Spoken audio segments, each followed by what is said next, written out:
Thanks for waking up with us.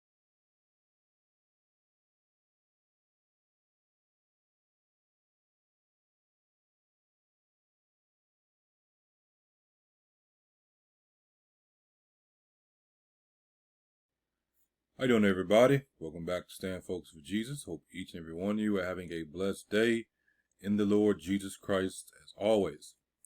Today is Sunday, December 26, 2021. Sunday, December 26, 2021. As we know, we have a few days before the year closes out. It's been a very interesting year.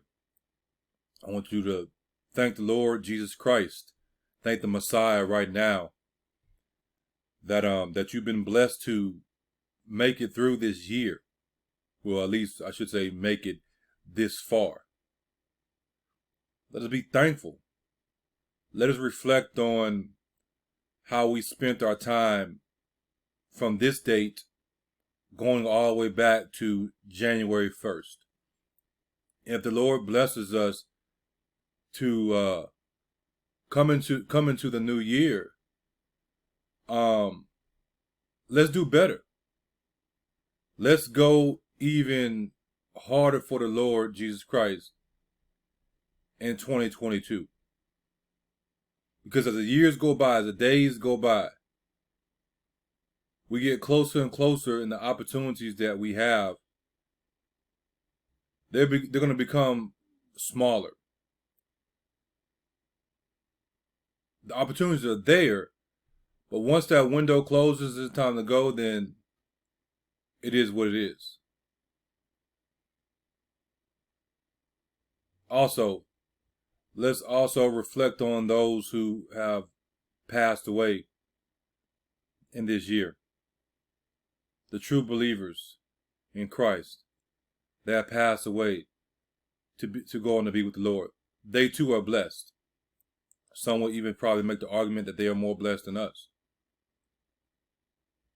Let us also think about and reflect on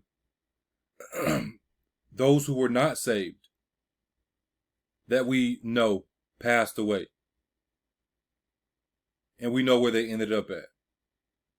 Let all those people, everybody, every situation serve as a reminder. Especially those that didn't make it. We can jump for joy for those who did make it. But what about those that didn't make it? I think about my dad-in-law, my wife's father. Dad. But technically would be father. I think about him passing away. And yes, it was a tough situation for my wife and my mother-in-law and everything. It was also kind of tough for me because there were truths that I had to speak about the situation prior to him dying. I think we was here at least a year or so. My wife knows better than I do. Before, it really, as we say, hit the fan. And sometimes I reflect on his death, which some of you know we have an inside joke. Victor Ripper, because his name was Victor Victoria. Victor Ripper struck from the dead again. The reason I say that, and we say that, is because the man is gone. He's gone. But we are still dealing with the fruit of him today. He's been gone long enough. And we're still dealing with the fruit of him today, and not in a good way. Things with the house that we're currently in. Some of you know the house that my mother-in-law thought she owned, that he originally purchased for $10,000. A house that's probably the biggest, I say probably it is, the biggest house on the block. A house where the lower level is about 1,900 something square feet, give or take. And the upper level, which is not finished, is just big open space, is just as big. And it's tall enough, I haven't been up there. It's tall enough for me to stand up in. It's big enough to be a whole nother living area up there. You're looking at a house that has a possibility of being almost 4,000 square feet in the hood. That's how they built them back in the day. I heard many stories about this house. This house used to be a prestigious house. A doctor used to own it. These different stories and everything. And he bought this house for $10,000 from a guy. Come to find out that the house was not paid off, and the time that they were in it was more than enough time to pay the house off. And this is around the time my mother-in-law was going into retirement. I think she had like a year or so left, or a few months. Maybe we're gonna say like a year, probably like 2 years. Just thinking about it.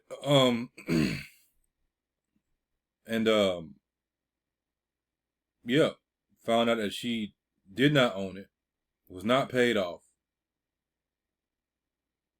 The man offered to sell us the house, but at the time we didn't have the money to buy it.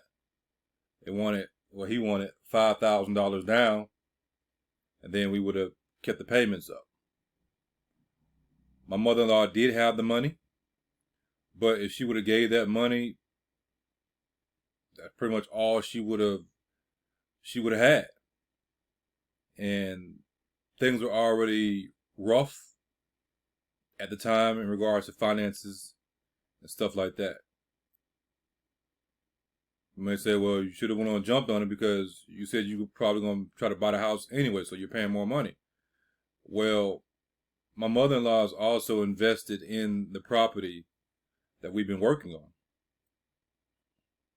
And she gave some of that money that she had put away to help with the property. Now, she could have, she could have kept it, or she could have got the house, but we came to the decision to do that. I do want to get this house back for her, just do right by her and everything. That is one of the goals. But I don't want to make an offer on the house to the current owner, who said that she would sell it back to us, obviously at a higher price, until, I have the money. And that will be dependent on selling the current house. And then we're eventually going to come through it little by little, fix it up the way it's supposed to be fixed up. But there's other things that I'm currently dealing with this house. Some of you know, there are things I've been dealing with this house since I got here. Some of you know about the whole, the winter thing that hit. Arkansas already gets cold. You can only imagine if Arkansas already gets cold and it snows, how it was, if it was like that in Texas, how it was here in Arkansas. But we're going to leave that alone because I already spoke about that and some of you already know. But yeah, I want you to just reflect on these different things. I know I'm kind of like talking, but I want to make sure I get everything out in regards to that specific point. Lord just put in my heart, speak. Let us be thankful for those we do have in our life. Those who truly show us love, even if they're not believers. There are many people out there where God touches their heart. God touches their heart, and they show favor toward us. They may not believe what we believe. We know that we're few. So let's be thankful for that, because God doesn't have to do that. I'm in a place where I think the population, the demographics is like 85% white. Yeah, I run into my situations or whatever, but the interesting thing is not as bad as when I was in Columbus, Georgia. And Columbus is mixed or whatever, but I believe it's more black. It just say that. That's just me being in the city for so long. I dealt more there with my own people and being pulled over by police. Sometimes, yeah, it was my fault. Sometimes it wasn't. Majority of the time it wasn't. It was doing some bull job. Than I have here. And the scriptures tell us that God would make you to be at peace with your enemies. Meaning that you're already at peace, but being around people that you would consider your enemies, he allows them to have peace towards you, where it's cordial. You may not always get along with everybody. You know, it is what it is. I deal with different situations. I've dealt with worse. But I'm thankful and I'm grateful to be at peace overall. Not only within my family, but in the place that I live in. I don't want to have to get pulled over for some bull jive every few months, or the police get behind you and you, oh my God, it's finna go down. This is a different spirit here. I ain't saying it's necessarily a good spirit, but guess what? We brought the spirit of peace here. And if there was any other believers here before we got here, there's peace over this place. Y'all give me a second. I'm sipping on this tea. But let's go ahead and get into it. There is no remembrance of former things, neither shall there be any remembrance of things that are to come with those that shall come after. Neither shall there be any remembrance of things that are to come, things that are coming in the future with those that shall come after. A lot of times when the next generation comes up, they don't know what's going to come because the previous generation dies off, or they don't do what they're supposed to do, which is to teach the generation coming up. I know for myself that was the case. When I was coming up, nobody was teaching me. Nobody was teaching me how to be a man. I didn't have a father figure. That's why you see me so, as the old saying goes, gung-ho. I'm obligated to be a father figure to whoever, because I understand 100% for my own self, for my brother, from other men, from other boys, especially my black brothers, of not having a true father. I was raised in the occult and didn't even know it. My dad had been a Freemason for so long, it's, as we say, ridiculous. I was groomed. I was being groomed for the Luciferian doctrine. I told this story, but I want to make sure I tell it now. My brother was a short order cook. And at the time, my dad was the manager of the place. He may have been the manager or the commander, I can't remember. Either way, he was there. My dad comes back there. He had a little drink in the system. And he tells my brother, yeah, boy, one day you'll grow up and you'll be like me. One day you have the money and the cars and the women. You have all this. One day you'll be like me. That's the way my dad does. Just like he just bought a house that's worth approximately $700,000. And he sends me a picture of it. Just, yeah, I'm going to send you the picture. But this is the same man that says he has my back, but barely supported in this real estate thing. But wants to send me a picture of a house that's worth $700,000. But you can't even support your son, who you call your son, raises your son, the way you're claiming. But hey, it is what it is. He knows what's going on. But yeah, he goes back there and he says that to my brother. And then my brother responds with, I thought Popeye, which is me, that's my nickname, Popeye was going to be heir to the throne. And his response was, Yeah, I thought he was too. I thought he was too. But then he started preaching. Pretty much then he got saved. Yeah, let that sink in.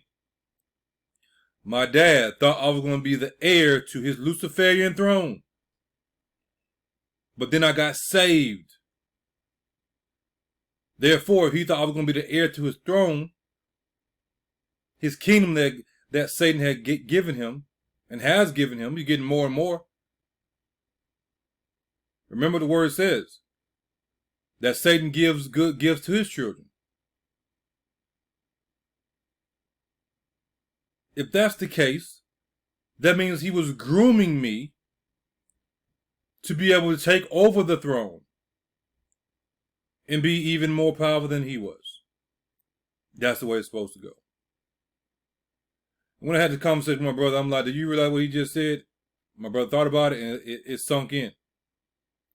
I also tell you the testimony about how he tried to recruit me. And I look back on it now, and it was just like Jesus. When Jesus was in the wilderness, he was tempted by the devil.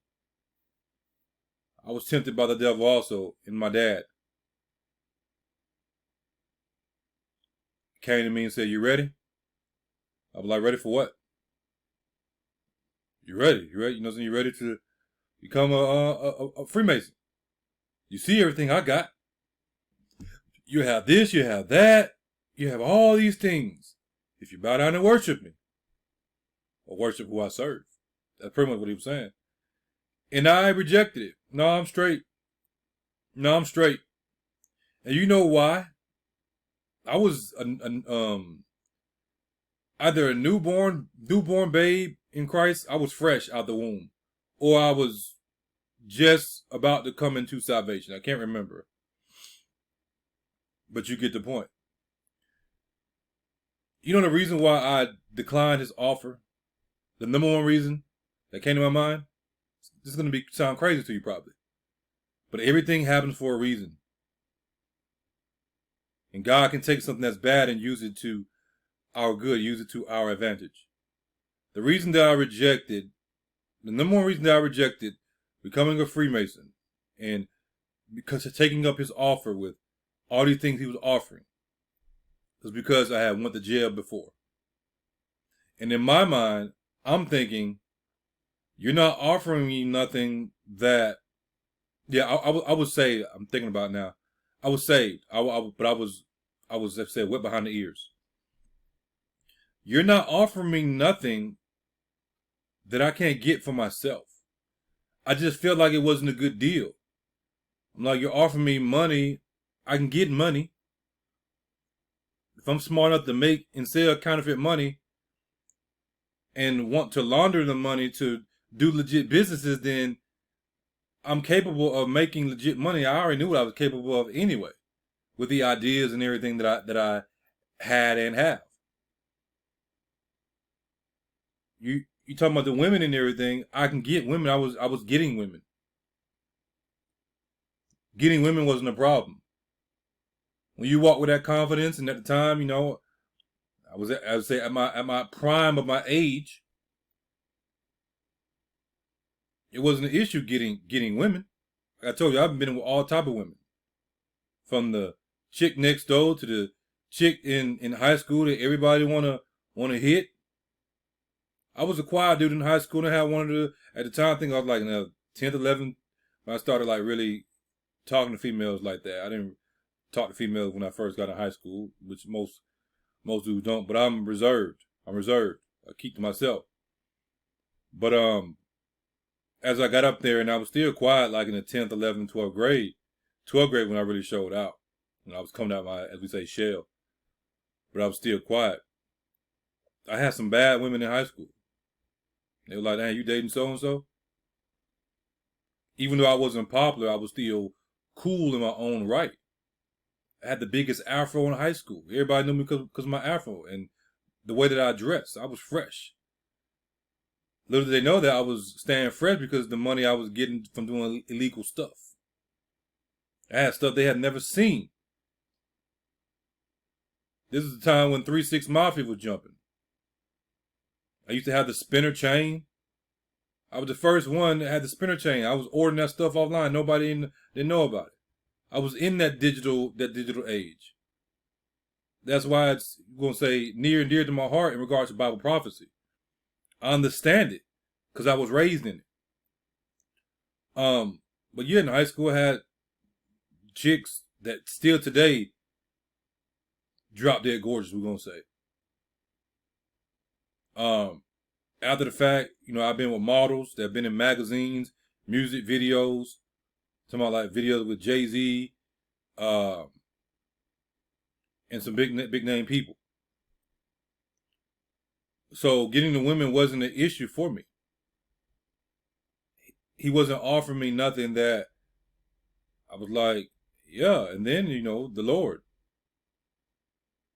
And all that because of me going to jail and doing what I did. Now, if I didn't go to jail and I didn't make the kind of money, if I'm in a situation, do I say, yeah, I want it? But I already did my time. So it's like, it's stuff. Yeah, it's cool to have. Yeah, I have desires and things that I want to, accomplish and do. But if I don't do it, am I going to be mad? No, because eventually I know I'll get a chance.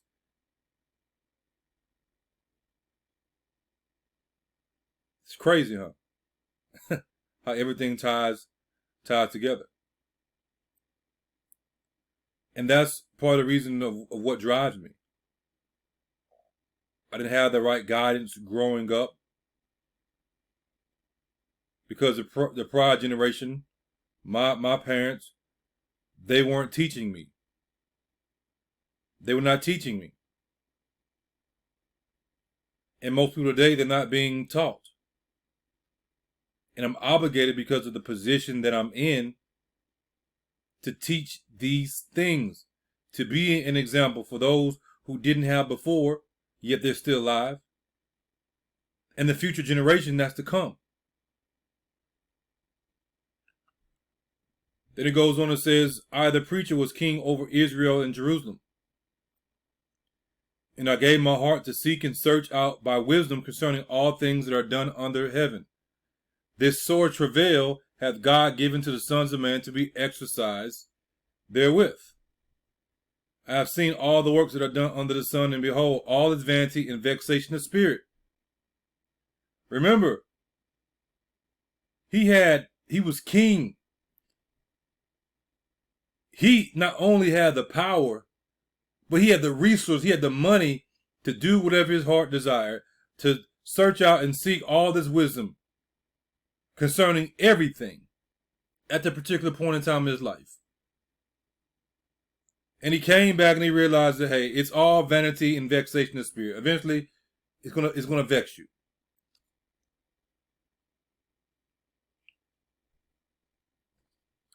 That which is crooked cannot be made straight, and that which is wanting cannot be numbered.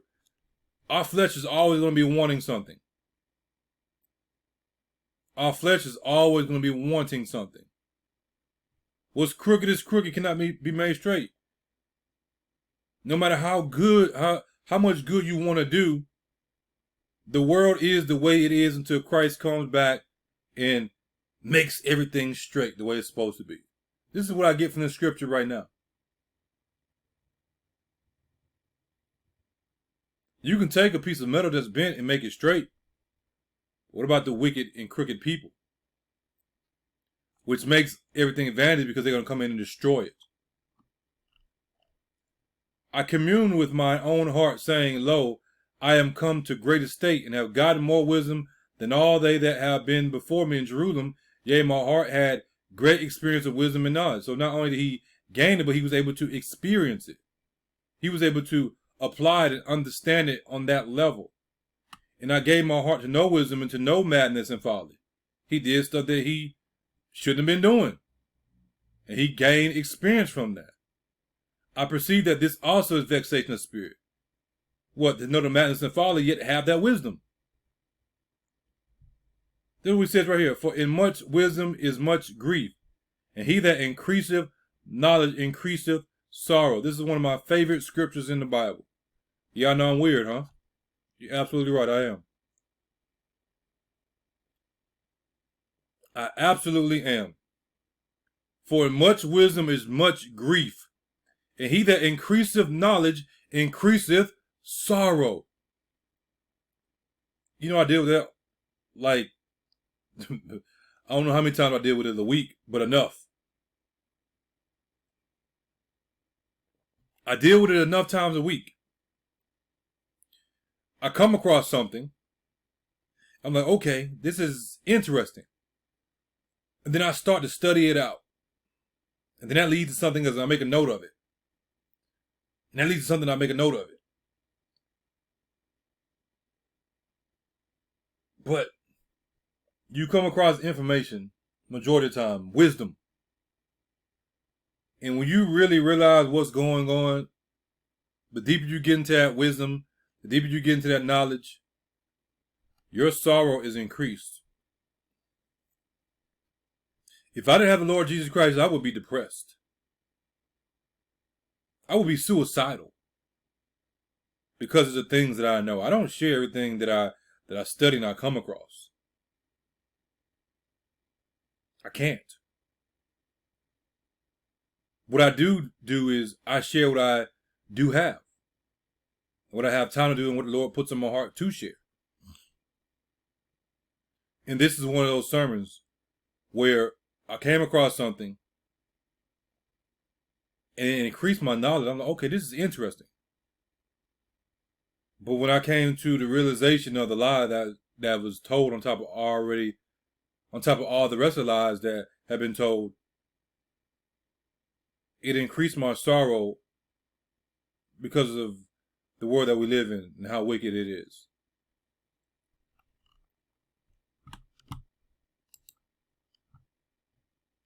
American Dictionary of the English Language. I use this online, but as you see, this is a $65, $67, $70 book, whatever, plus taxes. 65, plus taxes, 70 or whatever. Excuse me, and you see I last purchased it on November 20th, 2021. Excuse me. November 20th, 2021. Y'all know I'll be buying books and stuff. That's what I do. Sometimes it's good to have that hard copy.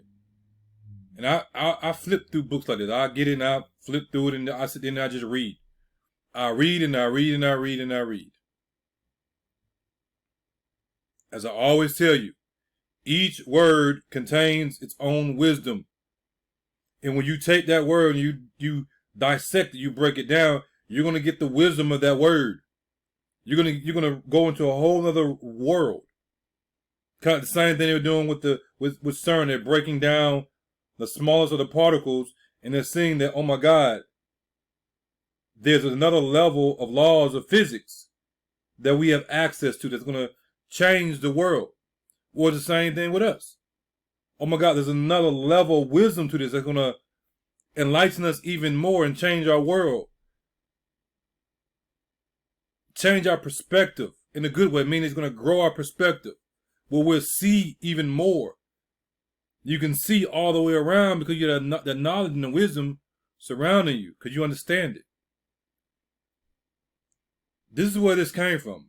I bought this book, and I was just flipping through it, and I was looking up different words that was coming to my mind. And one word that came to my mind is this. I was looking up slave, and it tells you Slav. The word Slav has nothing to do with Athens in the Periclean age. I apologize for it being blurry. I think it's blurry because I had to blow it up so big to read it. When there were twice as many people in bondage as free, or with the African trade that created 4 centuries of suffering. Slave came into the language long after the former and long before the latter in humanity, deriving from the name of a tribe living in what is now Poland and other areas of Eastern Europe. Now what we got to do, we got to break this down so we get all the truth. You're gonna get bits and pieces. They're not gonna tell you everything. You're gonna get bits and pieces. So some of this is true, and some of it like, we're gonna see that. The name of these people meant noble or illustrious in their own tongue, but in about 6 AD, They were conquered by German tribes from the west and forced to serve their conquerors or sold into bondage to the Romans. When I was reading this, I'm like, huh? It was really this part right here. The name slave was originally Slav. We know what slave is today, but Slav did not mean what it means today. It meant noble and illustrious. You should kind of like already know where I'm going. And guess what? I'm going to be able to prove it to you. It reminded me of the word nigger. Nigger is derived from Negro, right? We know how nigger is used today. Whether a black person is using it or a white person is using it, right? But it wasn't always used in the way that it's used today. And that was triggered in me because I'm like, okay, Slav is now slave, but originally it was not the way it's used today. It meant noble or illustrious in their own tongue, and they were sold into bondage, which hence today they say, oh, this is where you get the term slave from. The Romans called them sclavus, which became the medieval Latin sclavus, or a Slav captive. This term of contempt applied to any bondsman or servile person, so it ended up being used that way. How we use a slave. Sclavus became esclave in French and came into English as Slav, retaining the C until about the 16th century, when slave was first used. You see the how the words change, right? But it still means the same thing. If I try to tell y'all, oh, you can't say Jesus. It's the same thing as this. Slav is still slave. They just dropped the C. The word Slav for the race of people in Eastern Europe come from the same source. The proud noble tribe whose name underwent a complete metamorphosis. This is the basis of the sermon. When I was reading this, I'm like, hold on now. Are you ready? Are you ready?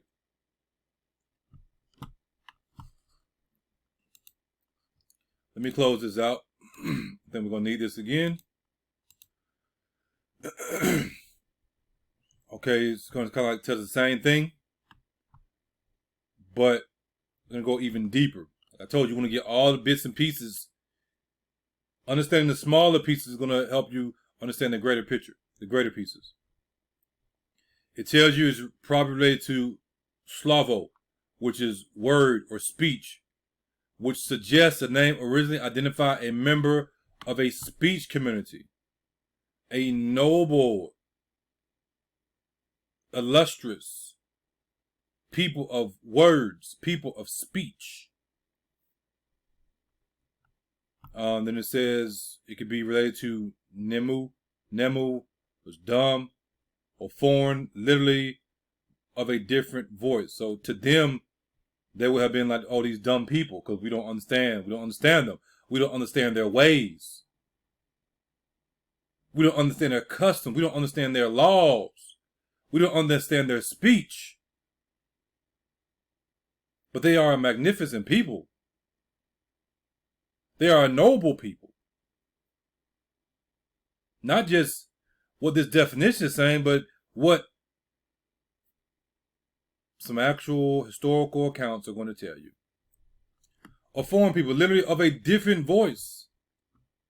Which meant what? Both of race. They are of a different race and language.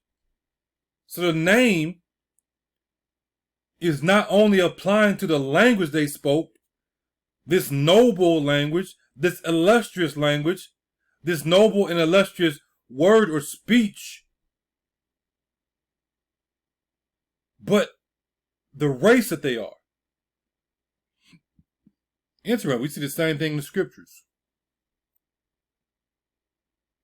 They are a noble race, a illustrious race, a foreign race in comparison to the other races.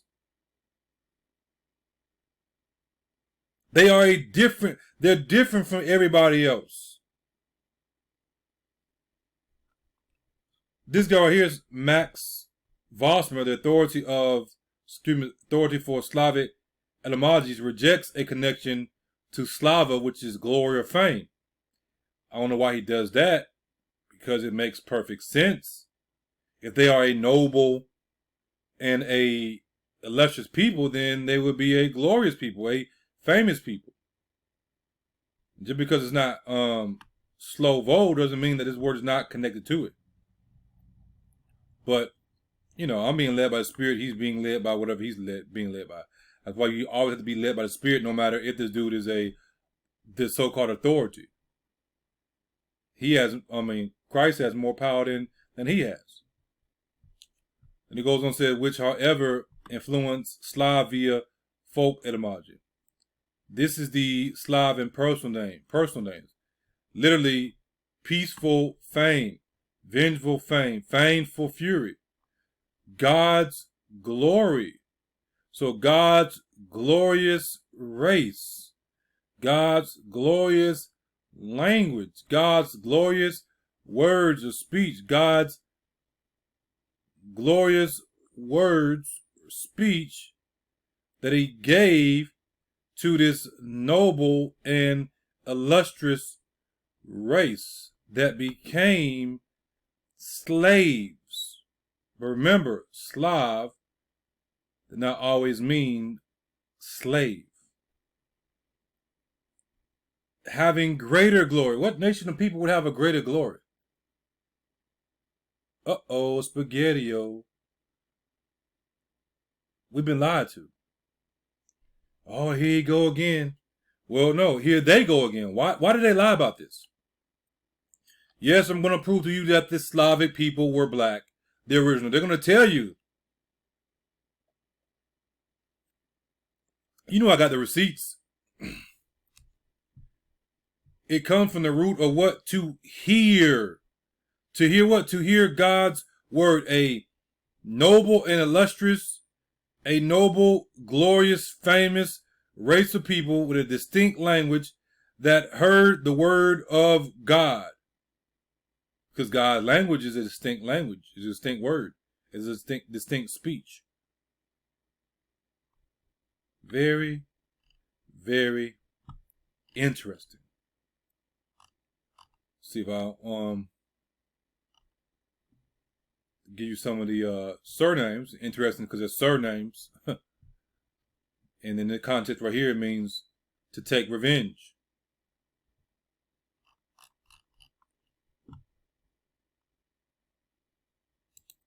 If you go to slave, person who is the chattel or property of another, it gives you that same root. Come from slave, always slave, originally Slav. It says see Slav. See Slav. The oldest written history of the Slavs can be shortly summarized: myriads of slave hunts and the enthrallment of entire peoples. The Slav was the most prized of human goods. Doesn't that sound familiar? The Slav was the most prized of human goods. Doesn't that sound familiar?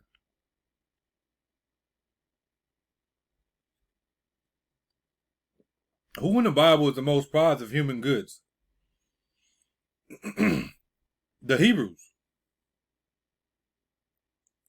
With increased strength outside his marshy land of origin,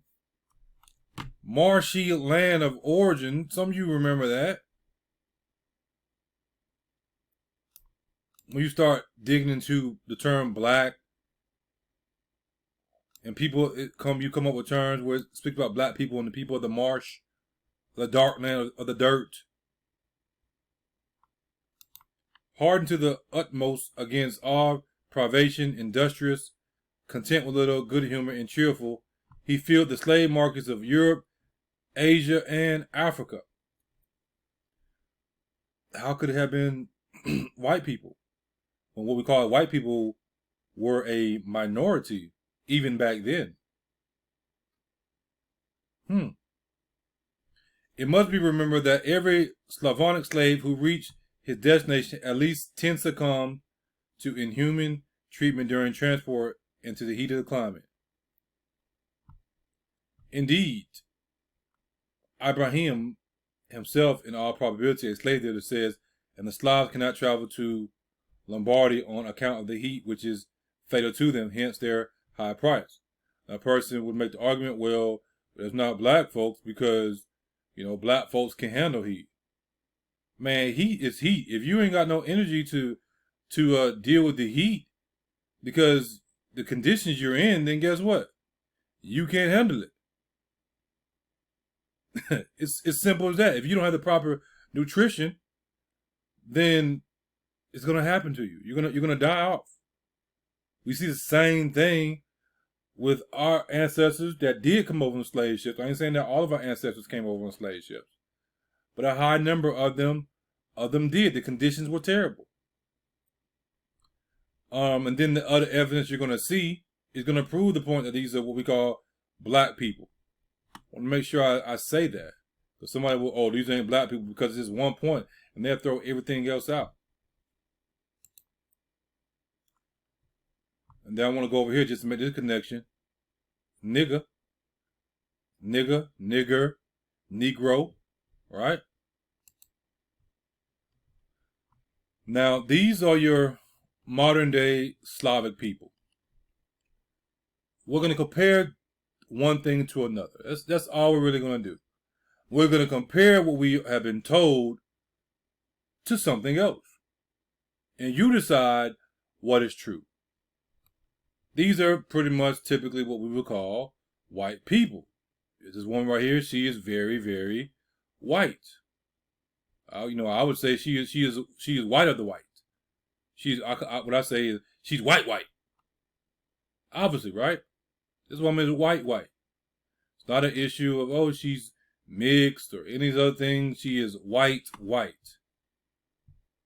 I single her out because she looks whiter than the rest of them. But hey, again, these are what we call white people, right? Right. I'm going to leave this up. Let me close out some of these other tabs. And then we're going to go over here.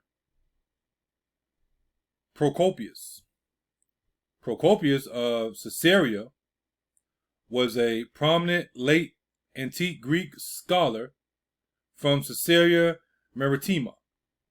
Accompanying the Byzantine general Belisarius in Emperor Justinian's wars, Procopius became the principal Byzantine historian in the 6th century. Principal Byzantine, however you want to pronounce it, historian. He was a legal advisor. His subject was secular history. These are his notable works. He is commonly classified as the last major historian of the ancient Western world. Okay. I think I want to go right here. Is a secret history. The man was a very prestigious man. I'm not going to read all this, but I just want you to see that. You can pause it if you want to, or you can go look it up. This isn't, just, I would say, run the mill. People that are considered run the mill, they don't get as much respect. This is a guy that, hey, was known as what? The last major historian of the ancient Western world. All right. I want to go down here. Let me find it real fast. He was also in Africa. He was familiar with a lot of this stuff, so he knew what the African people looked like. When there was wars and everything under this rulership, he was over there. And he wrote about it. The first 2 books, often known as the Persian War, deal with the conflict between the Romans and this empire. He wrote about it, and he was also, like I said, he was in Africa. Let me see if I can find it real fast. I don't see it. I think it might be up in here. Yeah, right here, I think. In 1533, no, excuse me, 15. In 533, he accompanied Belisarius, on his victorious expedition against the Vandal kingdom in North Africa, took part in the capture of Carthage and remained in Africa with Belisarius' successor Solomon the eunuch when Belisarius returned east to the capital. All right. Then we go down. He wrote something. Yeah. In the eyes of many scholars, the secret history reveals an author who had become deeply disillusioned with Emperor Justinian, his wife Theodora, the general Belisarius, the very same person he was under, right? That he was traveling with, and his wife Antonina. The work claims to expose the secret springs of their public actions as well as the private lives of the emperor and his entourage. Justinian is portrayed as cruel, venal, prodigal, and incompetent. In one passage, it is even claimed that he was possessed by demonic spirits or was himself a devil. This is this man saying this about the very people he was serving under. So I want you to see all this. And some of those who have been with Justinian at the palace late at night, men who were pure of spirit, have thought they saw a strange demoniac form taking his place. One man said that the emperor suddenly rose from his throne and walked about, and indeed was never wont to remain sitting for long, and immediately Justinian's head vanished, while the rest of his body seemed to ebb and flow. Whereat the beholder stood aghast and fearful, wondering if his eyes were deceiving him. But presently he perceived the vanished head filling out and joining the body again as strangely as it had left it. And I believe him. I believe him. Crazy, huh? They were talking about this stuff way back then. He could have been killed for this. He could have been killed for this. Why is this important? Let's go up. Early Slavs. Early Slavs. Some of you know about these people. Scythians, I think he pronounced it. Let's go down. Let's go down. Let's go back down. To the appearance. Right here in front of our faces. This is how to get you to put all this here and you don't want to read it. Oh, that's too much to read. You ain't got to read it. I'm going to do the work for you. I'm going to help you. It's my job as a pastor. The same dude. Procopius describes that the Slavs are all exceptionally tall and stalwart men, while their bodies and hair are neither fair or very blonde. So it's not too dark, it's not too light. We're going to touch on this. We have touched on this before, but we're going to touch on it again. Nor indeed do they incline entirely to the dark type, but they are slightly ruddy in color. Uh-oh, spaghetti-o. That one little nugget right there, because of everything as I studied, it was like, oh, hold on now. Why does that sound familiar? I put forth the theory. I tried the theory, and the theory is true. The Slavs were what we call black. But do they tell you that Slavs were black? Let's go back. Do these look like ruddy individuals? Is she anywhere ruddy? Is he anywhere ruddy? Is he anywhere close to ruddy? It says again.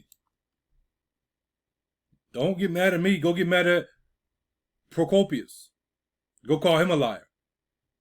Procopius said they are, nor indeed do they incline entirely to the dark type. So they're not entirely dark, but they are dark. But they are slightly ruddy in color. It's not too hard to figure out their complexion. They were not dark like some of the Africans, but they were slightly ruddy. They were not as ruddy as some other individuals. It could have been just that group that he saw. The reason I say it is because you're going to read, if you haven't read it already, as I'm talking, other accounts of people saying the same thing. Even coming out saying that, hey, they are ruddy. They are neither dishonorable nor spiteful, but simple in their ways. Like the Huns, some of them do not have either a tunic or cloak, but only wear a kind of breeches pulled up to the groins. Jordanes, who is Jordanes? Jordanes was a 6th century Eastern Roman bureaucrat widely believed to be of the Gothic descent who became a historian later in life. He was a historian. They love this stuff. Jordanes wrote, all of them are tall and very strong. Their skin and hair are neither very dark nor light, but are ruddy of face. This person right here, who was an early 17th century Byzantine, historiographer, if I pronounced that right, arguably ranked as the last historian of late antiquity. Wrote about the Slav. The emperor was, with great curiosity, listening to stories about this tribe. He has welcomed those newcomers from the land of barbarians. After being amazed by their height and mighty stature, he sent these men to Heraclea. Then you have Hisbam, who is an Arab historian, described the Slavs as a numerous nation, fair-haired and of ruddy complexion. They were black. And then this person right here, another 9th century Muslim historian, made reference to the Slavs, writing, watch this, quote, if the prince so willed, outside of his doors would be black Sudanese or ruddy Slav. Notice he puts them together. Even though he differentiates the two, he's still like, hey, they dark. They're dark. You get the black Sudanese or you're the ruddy Slavs. Meaning that these black Sudanese were darker than these ruddy Slav, but yet today a person that's ruddy is still considered black. I'm of a ruddy complexion. I'm not dark like that. I'm not light. I'm a ruddy complexion. But the blood shows too because of the healthy skin. Well, I should say the healthy blood, which causes the skin to glow and everything. Why do you think we say, oh, you're glowing? You're glowing.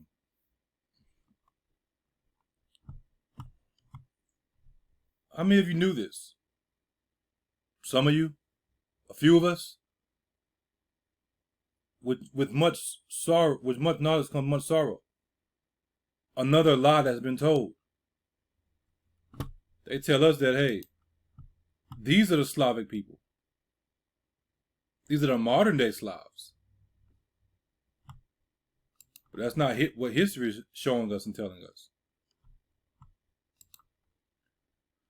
Now I want to jump over here to fair because it says their hair was neither fair or very blonde.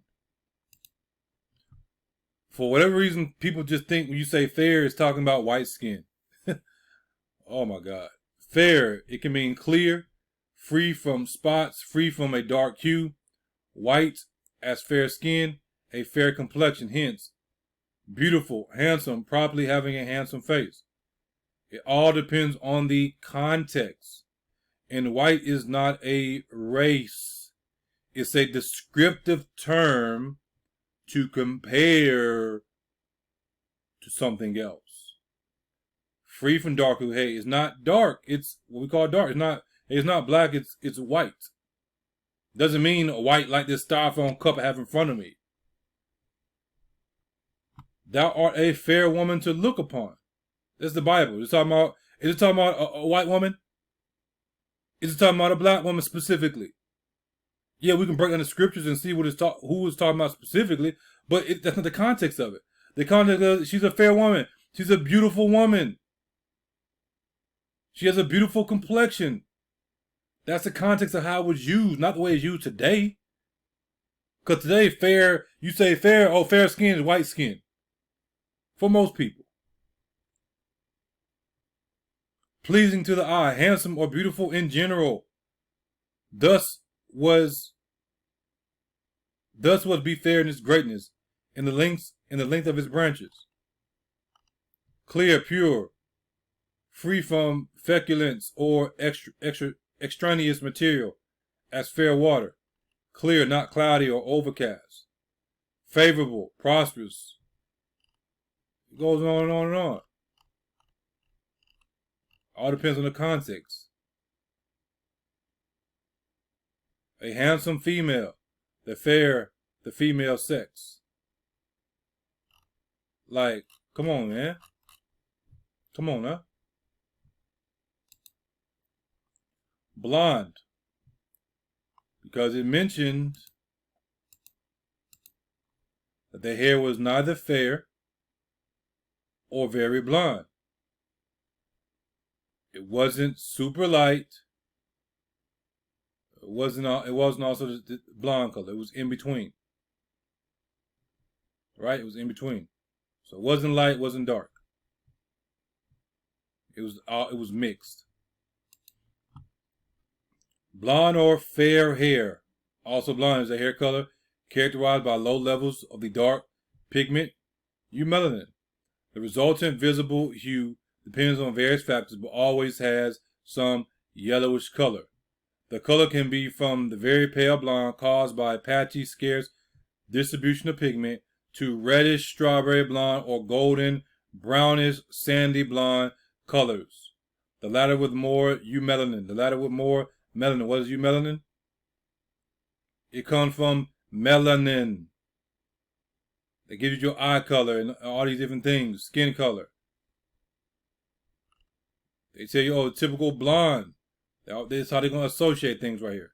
They purposely do that. Blonde has nothing to do with a blonde. Blonde, that means white. No. That's foolish. That's foolish. Occasionally, the state of being blonde, and specifically the occurrence of blonde traits in a predominantly dark or colored population, are referred to as blondism. Then it goes on and says, because hair color tends to darken with age, this is where you have to really discern. Natural blonde hair is significantly less common in adulthood. Naturally occurring blonde hair is primarily found in people living in or descended from people who lived in the northern half of Europe and may have evolved alongside the development of light skin that enables more efficient synthesis of vitamin D. Now, the argument to make, they were living in a colder climate, so, they became lighter. I don't wholly believe that. We're saying one more time, I don't wholly believe that is the case. Oh, they're in a colder climate, so their skin got that much darker. Now, like I said, I don't wholly believe it, because we know, hey, when the sun comes out, we do get darker. I do get darker when the sun comes out. I do bronze when the sun comes out. And when the sun isn't out as much, I do lighten up, as with most black people.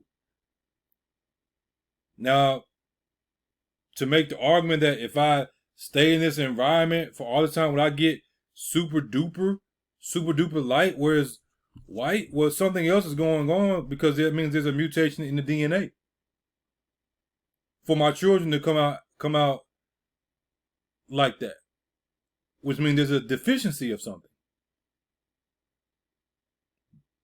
If there's a deficiency of something, there ultimately is going to be a mutation of DNA.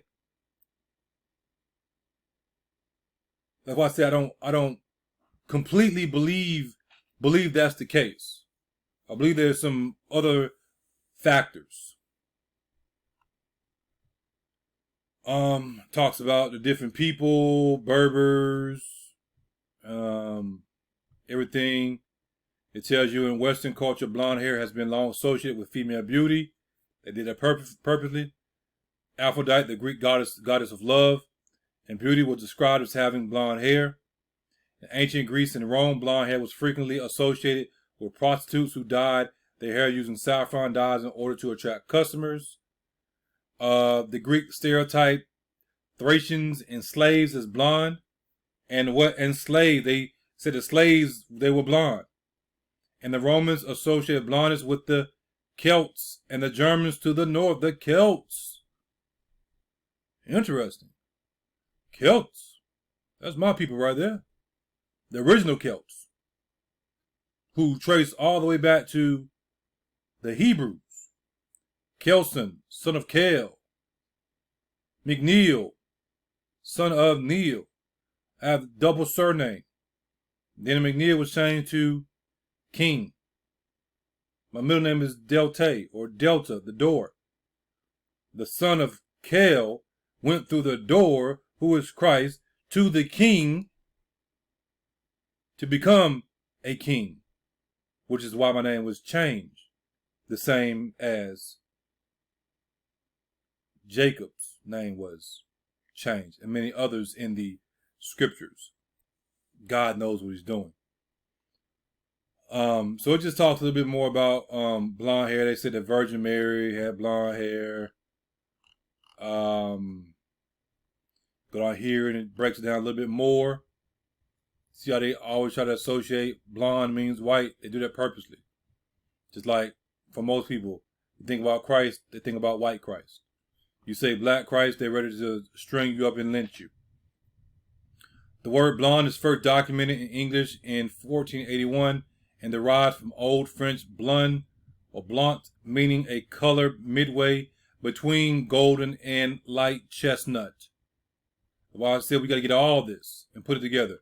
It gradually eclipsed the native term fair of same meaning. So fair in its native term used to mean what? Something that was like golden or light chestnut. Not this stuff that y'all talking about today. Had nothing to do with, oh, blonde, whiteness, white people. Like,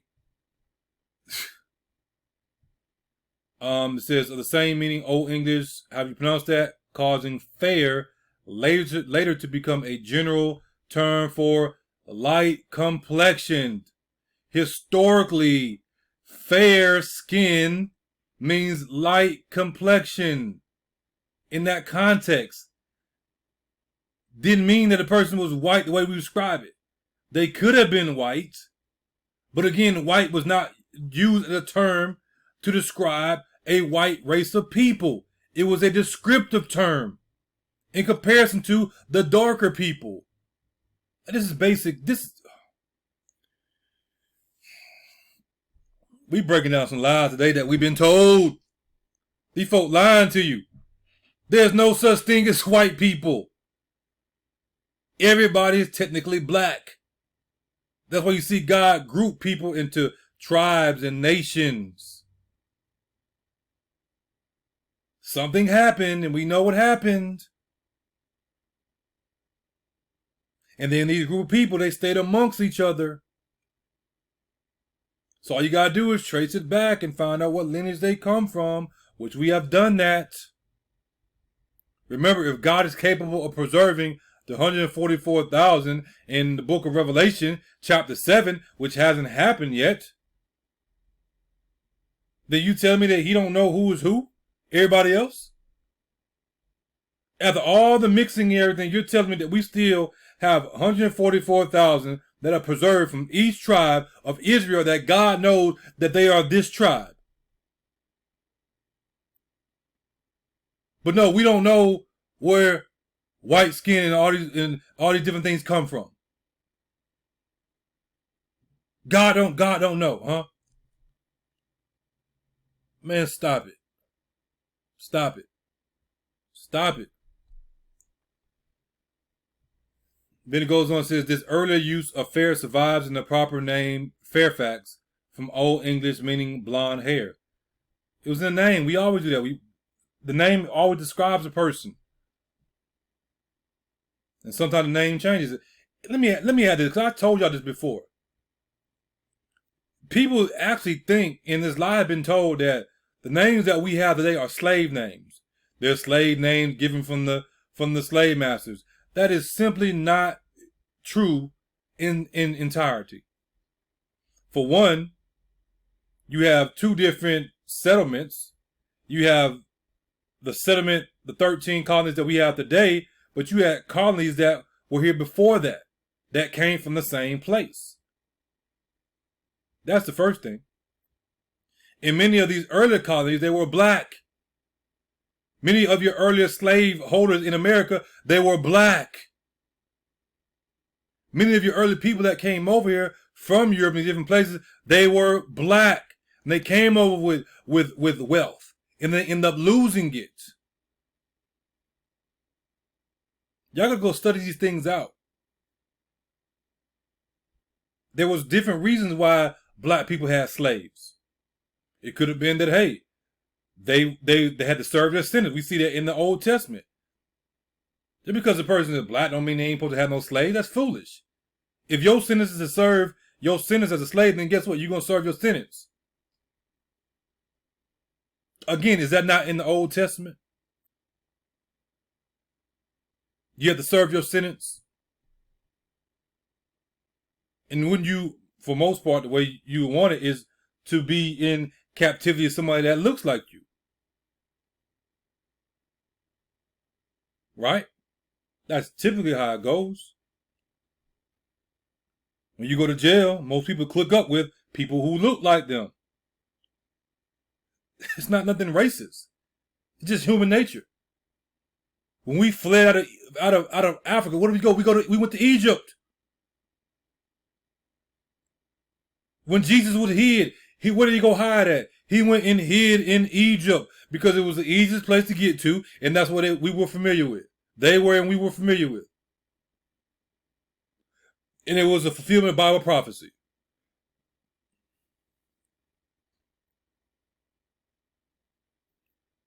The word blonde has two possible origins. Some linguistics say it comes from medieval Latin blundus, meaning yellow, from Old Frankish blond, which would relate it to Old English blonden, meaning gray-haired, which means to mix, which is why you have the in-between. It's a mixed. It's not completely dark. It's not completely light. They talk about the warriors, the Germanic warriors. They used to dye their hair. What else? It meant yellow. Keep that in mind. And let me see. I think I want to go down here. Y'all give me a second. Okay, I think we got everything that we want. I did want to read this. It said the masculine version is used in the plural in blondes of the European race. Historically, people always associate European with the so-called white race. That's simply not true. Europe is named after a black woman. In a citation from 1833 Penny Cyclopedia, which distinguishes genuine blondness as a Caucasian feature. Not true. Distinct from albinism. Now, why would they try to do that? You think about that.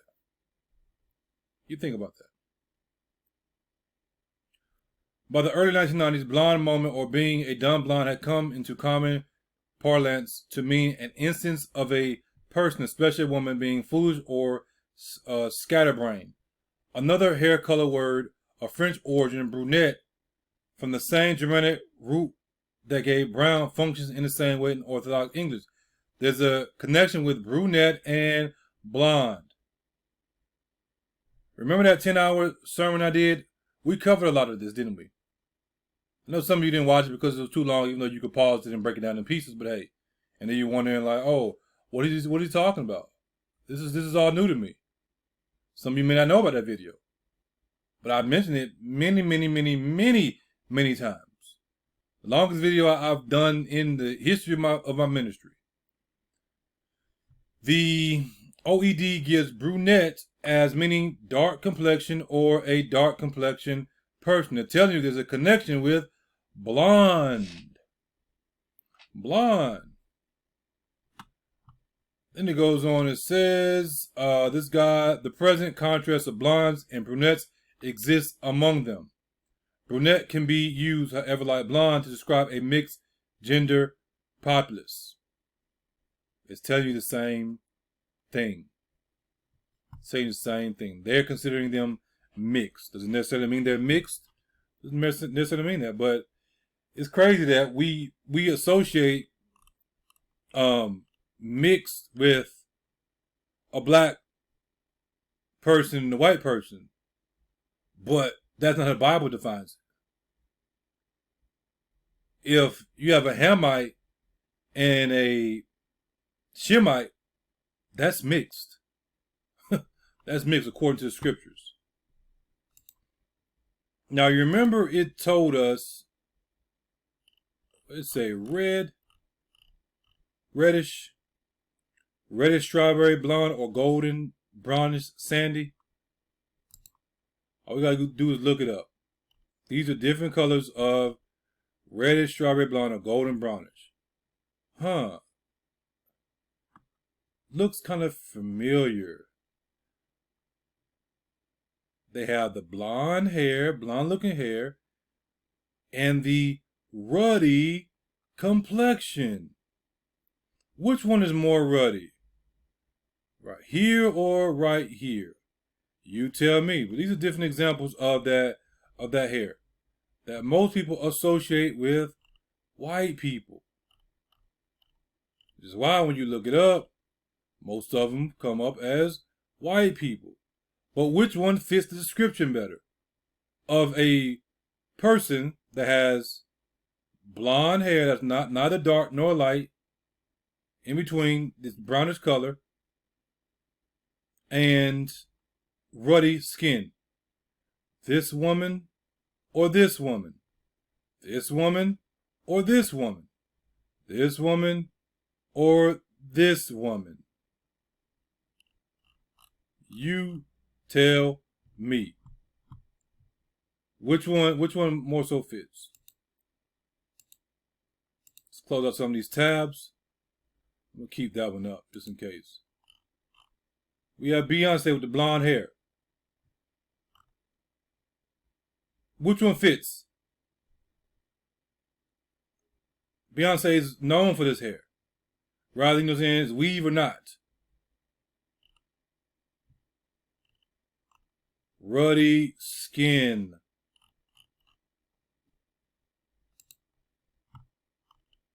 Blonde of hair of a golden or light golden brown color. Not this stuff that y'all have been indoctrinated with, all of us. Fair, blonde. Yellow. Says uncertain origin, we already broke that down. They give a little bit more. To mix or a blending. A blending of that light color and that dark color, right? A color midway between golden and light chestnut, which might account for the notion of mixed. That's where they get it from. But the Central Dictionary finds this hardly probable, not studying what you're talking about. Yeah, just get another witness. Then we're going to go to our next point. We're going to go to ruddy. We got to break down ruddy, right? Because it told us that their hair was neither very fair or very blonde. So it was brown and black. That's what I get from that. And they are, according to him, they were slightly ruddy in color, but the rest of them, they say they're ruddy. They're ruddy. Beyonce. Ruddy. Hair like this. It's a mix. Wasn't too dark in certain parts, and then wasn't too light in other parts. Ruddy. Reddish of a red color, of the complexion, rosy, healthily red. Healthily red. Because the blood, deal with the blood.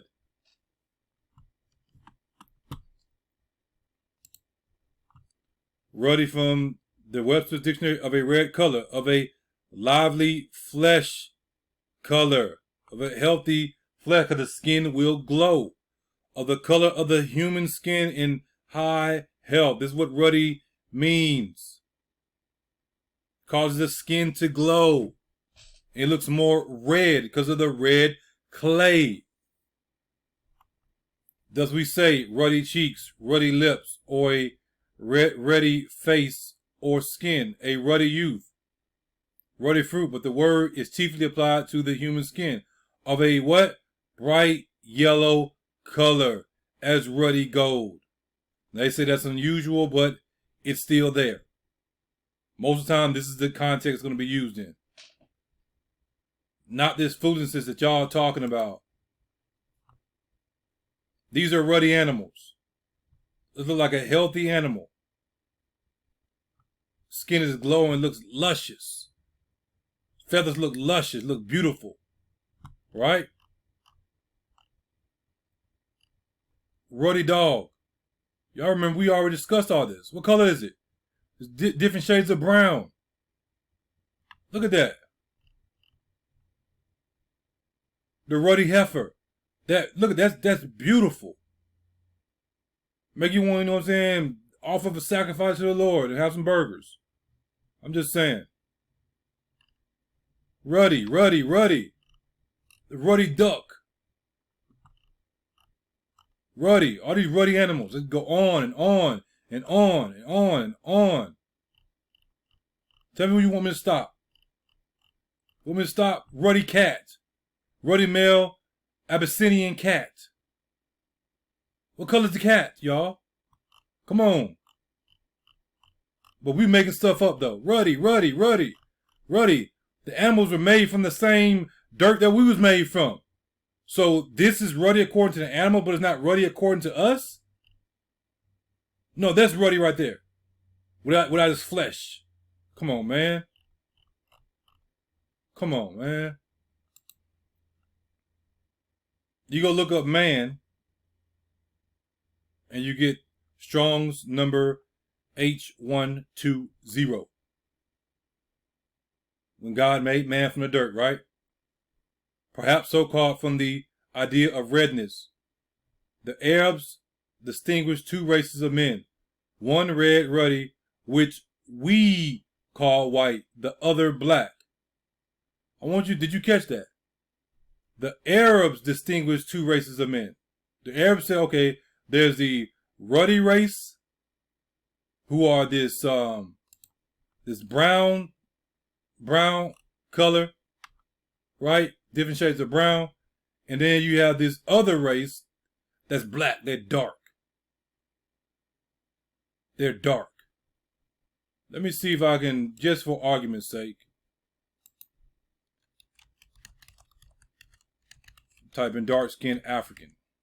We know what they look like, but just for argument's sake, these are real people. This is a perfect example right here. I'm not this dark. I'm over here.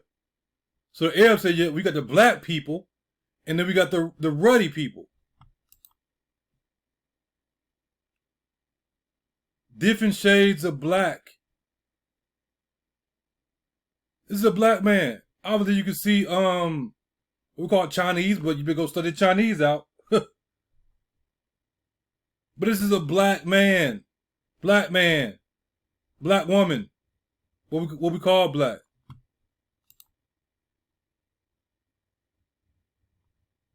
Black. Ruddy. This is not ruddy. I got brothers and sisters in Christ that look like this. But this isn't ruddy. I love them, but hey, we being real. This is not ruddy. This is ruddy. This is black. This Negro is black. Which is why they define the two. She's black. And this is a real person. This is a real person. This is a real skin color.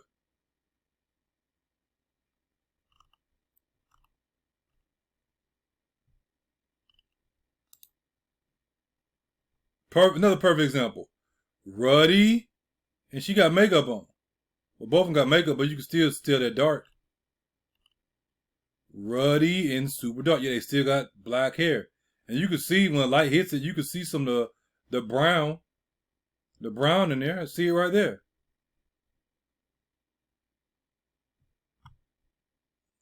Let's go back. The Arabs did this, but then what? this guy that's doing this right here, we got to be careful with this stuff.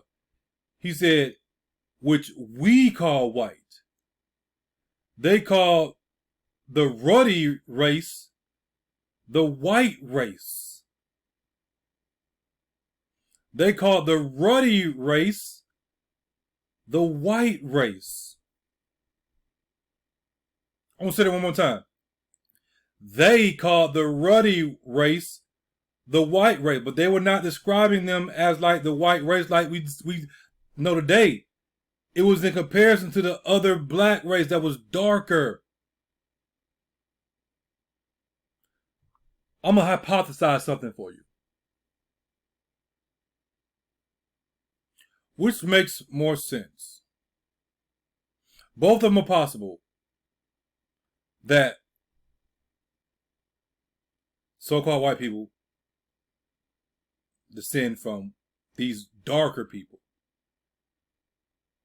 But doesn't it make more sense that the skin color would come from the ruddy race who's already lighter than the black race?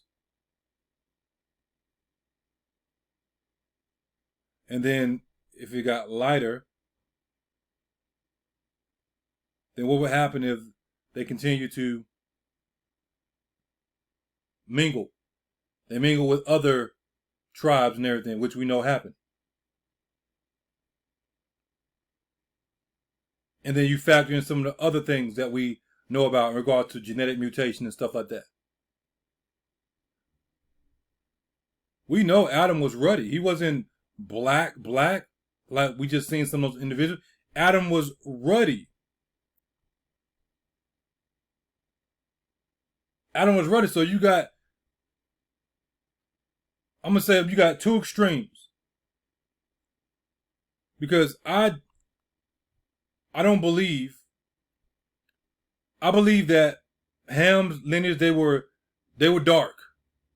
How dark? I don't believe they were like burnt, like what we just said. I could be wrong about that. But I don't believe they were that dark. I believe they were dark though. They were darker than the red ones, the ruddies. So that will mean that today we have an extreme black people that are super dark.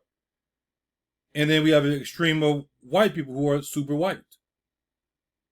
And then you got mixing, we know the ruddies mixed with the blacks mixed with the ruddies. Yeah, I'm differentiating between the two of them because that's what we're doing right now, right? Then the light ones mixed with the dark ones. Then white ones came, and then the white ones, they mixed all, the black ones and the ruddy ones, and then the white mixed with the whites, and kept on going and going and going and going and going. That's what the Bible tells us and shows us. And yet, through all that, God still preserved his people. How can you say that he didn't preserve his people when every generation he carries over a remnant? How can you say he didn't preserve his people when the generation that's coming after us, 144,000, they will be the ancestors of us? Well, no, my bad. We will be their ancestors technically, their elders. Some of you are the product of through the generations of white slave masters sleeping with your great grandma. Or great grandfather, whoever. Hey, we know how the white women got down too. They was knocking down the slaves, the male slaves. But you still consider Hebrew, right?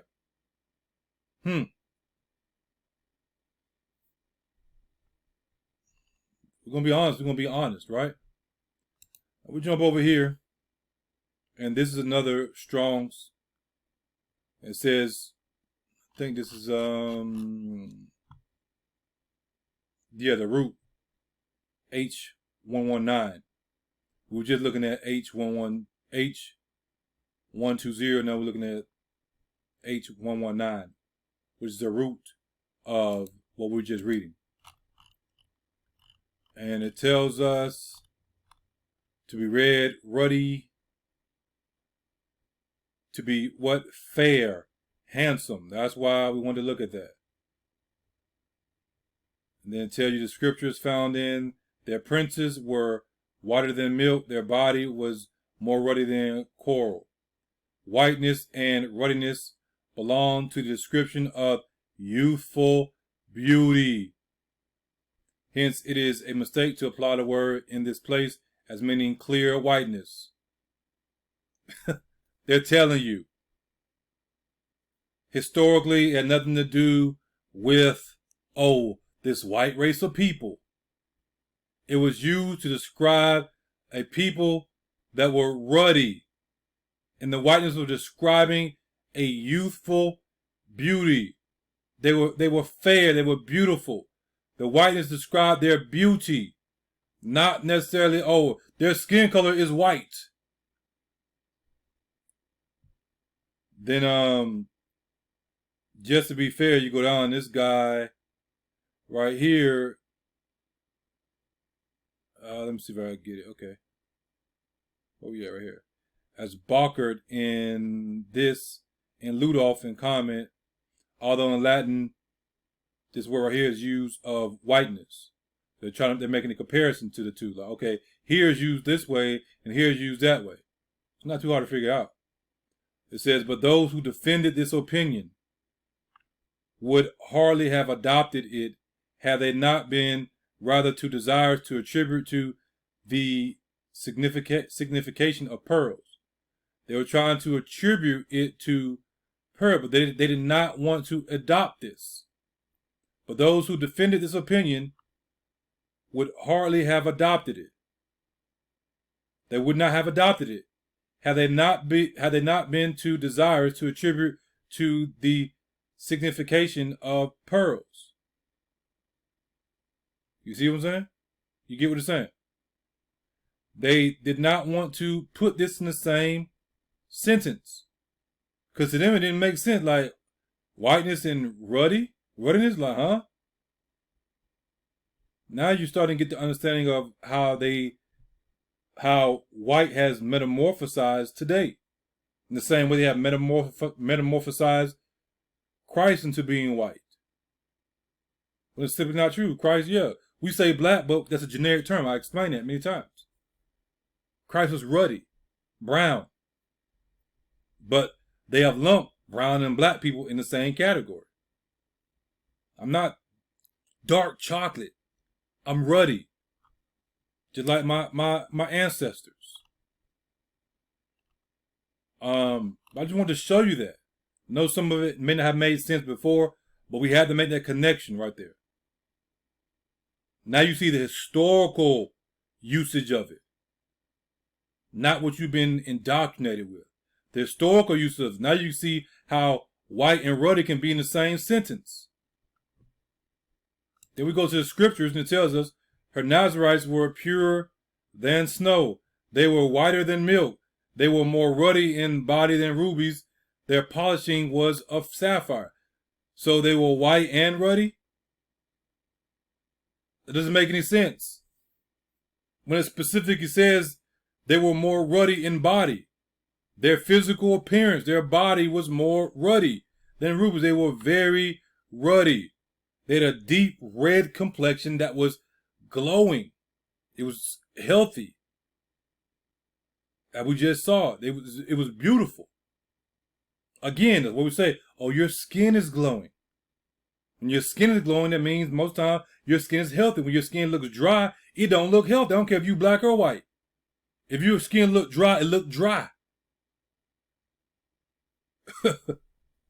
When that thing glowing and everything, then oh, you feeling yourself. They were whiter than milk. Who you know is walking around whiter than milk? They look like that. That's weird. You seen somebody that you were like, man, that's one of them Nordics. One of these right here. Let me look it up. Nordic alien. Let me see if it gives a picture. Yeah, like some of these you seen. Look almost like milk. Come on, man. You know you seen somebody like this, you're a freak out.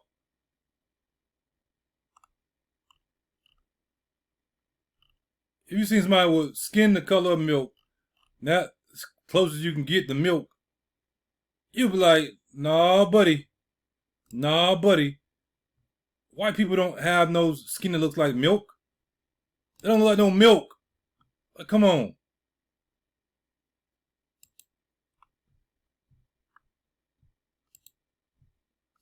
Let's go back over here. Again, they were whiter than milk. They were more ruddy in body than rubies. What do we have? We have a black man, white woman. Typical white woman. Right? She ain't ugly. I've seen worse. We all have seen worse. Is she drop dead gorgeous for a white woman? No, but she ain't ugly. You make the argument that she looked better than him. But look at the children. Look at the children. Would these children be considered white? No, but they would be called what we call mixed. Some people call them mixed, but these are, when it could all boil down to it, hey, these are black children. This is a black boy. This is a black boy. This is a black girl. This is a black girl. Even though their mother is white, they would still be considered black. And he's dark. And they're ruddy. As I mentioned earlier, he's dark. He's darker than me. She's white. They came together because of what's in each of their DNA and made ruddy looking children. Look at their skin. It's glowing, it's healthy, it looks youthful, it looks gorgeous.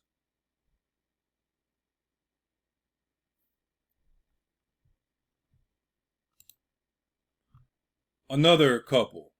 She's not white. He's not black. He's not as dark as this guy right here. But what did the children come out looking like? That brown complexion in between. The same as these children. Same as these children.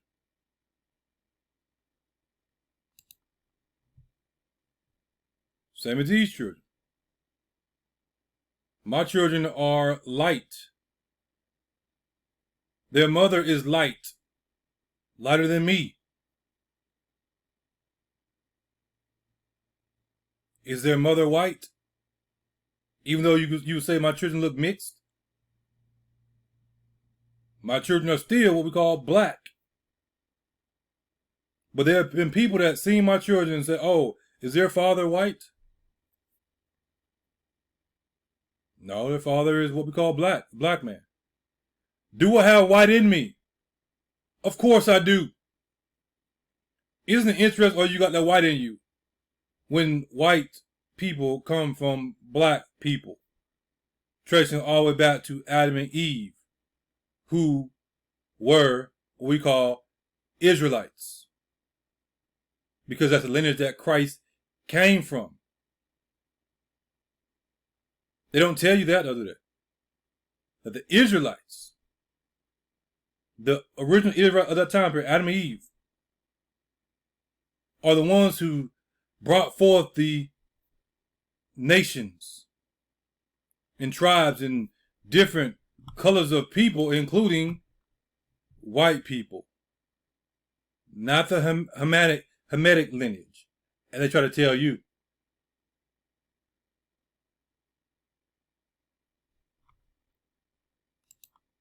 Black children. But this is ruddy right here, y'all. The white Esau, white man, his blood showed through his skin. Are we that ignorant? Are we that stupid? Because this is just stupidity. If a person is walking around like this, They probably been out in the sun too long. Or they went on vacation and they was in the sun. Nobody walking around like this. No, I don't know any white person that wants to walk around looking like this. That's foolishness. They probably look at their own people like, bro, what happened to you? Sis, what happened to you? What happened to you? You look kind of red there. But for some reason, this has been associated with ruddy. And this is Esau. Even though Esau was twin. And the same term used for Esau is ruddy. One was just hairier than the other and came out more what we call manly.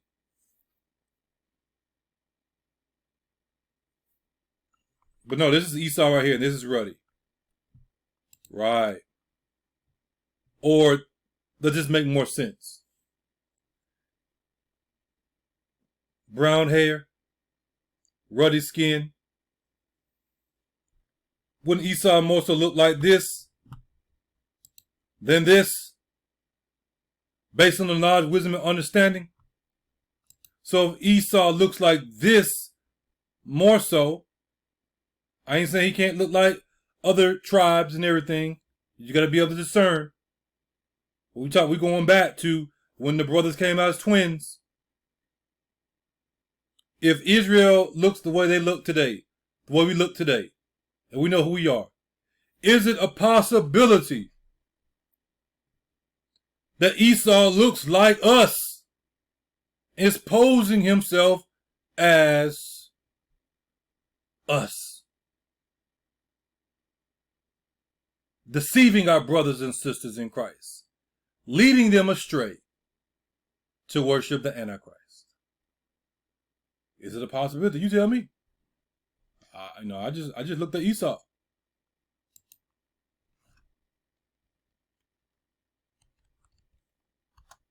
Let's go over there. I didn't have it in my notes, but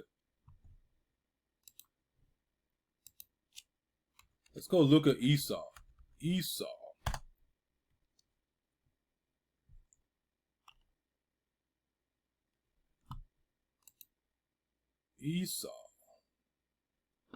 Let's get the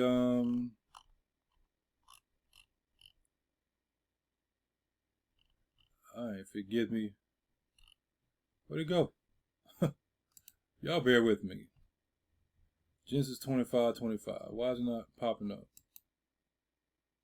Give me the tools. Okay, there we go.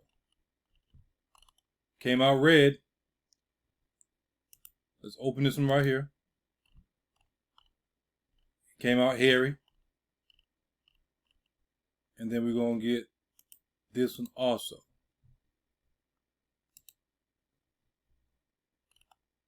Alright. Ruddy. Red. Ruddy of Esau as infant. Reddish of the hair or complexion.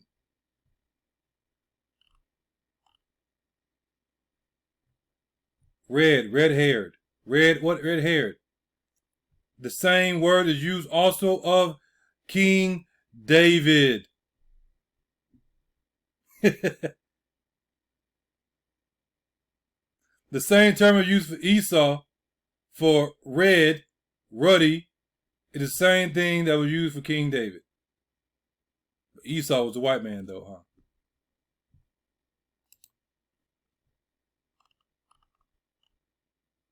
Esau means hairy, the hairy red one.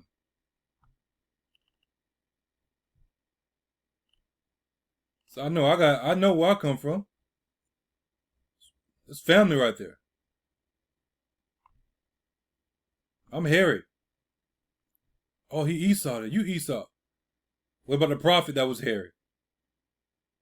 What about the hairy prophet that they teased because he was hairy? Was he an Edomite also? But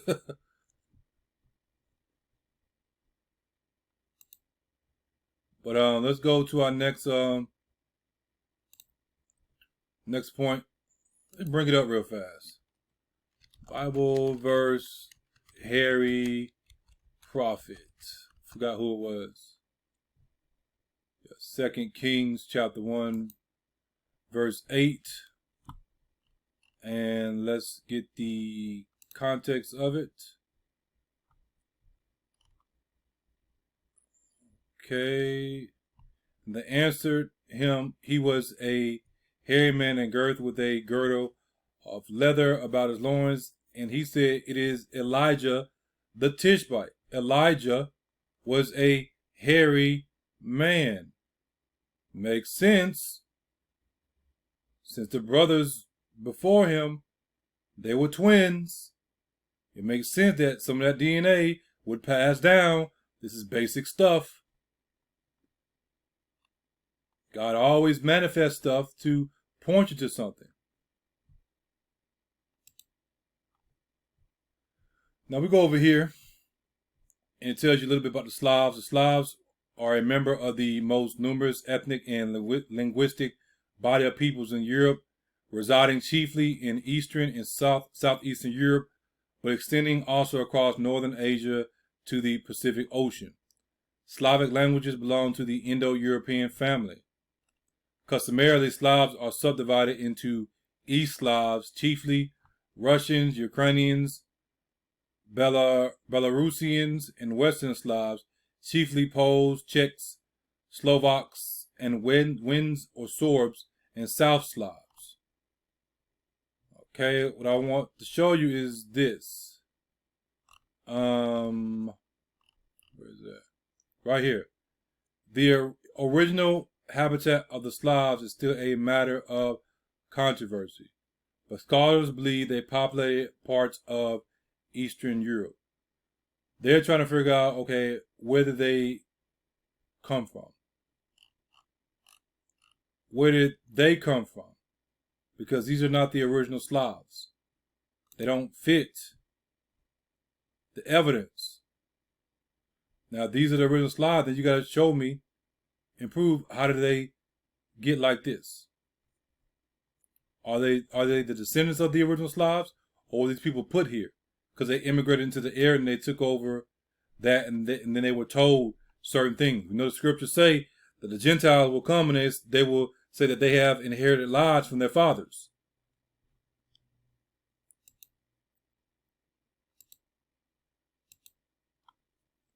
We're going to go over here to observations concerning the increase of mankind. 1751, Benjamin Franklin. You already know what's up. We got to make this connection. We're going to go down to point 24. We're going to start right here. Right here. Washoe, Pennsylvania, founded by the English, the modern day English, they're English, become a colony of aliens who will shortly be so numerous as to Germanize us instead of Anglifying them, and will never adopt our language or customs any more than they can acquire our complexion. You know he's talking about skin color.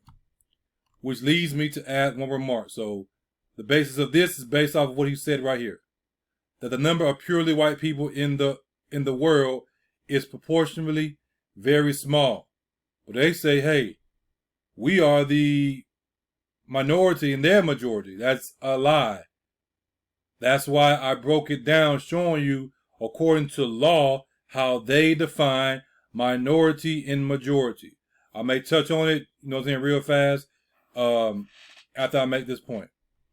All Africa is black or tawny. And what I want to do, I do want to do this. I do want to go over here to, let's go to etymology real fast. And let's type in tawny. Tan colored. Of or like the what? The brownish yellow of tan leather. Dark brown, tan. There you have it. Asia, chiefly tawny. America, exclusive of the newcomers, which is their people, wholly so. So America, minus who they call the purely white people, is what? black or tawny. The same thing they did, the Arabs did. You had the two different races. They said you got the ruddy people, the tawny people, and then the black. But remember, historically, the ruddy people were considered the white people because white was not describing the skin color like they're describing here in the way it's applied today. This is something that they applied to themselves. White historically was describing like fair, beautiful, youthful, skin color of a ruddy people. So even Benjamin Franklin knew that. And in Europe, the Spaniards, Italians, French, the who? The Russians. The who? The Russians, like the Slavs and Swedes, are generally of what we call a swarthy complexion. Swarthy. What is swarthy? Swarthy.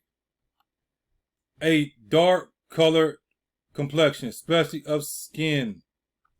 They come from swart, of a black, dark complexion.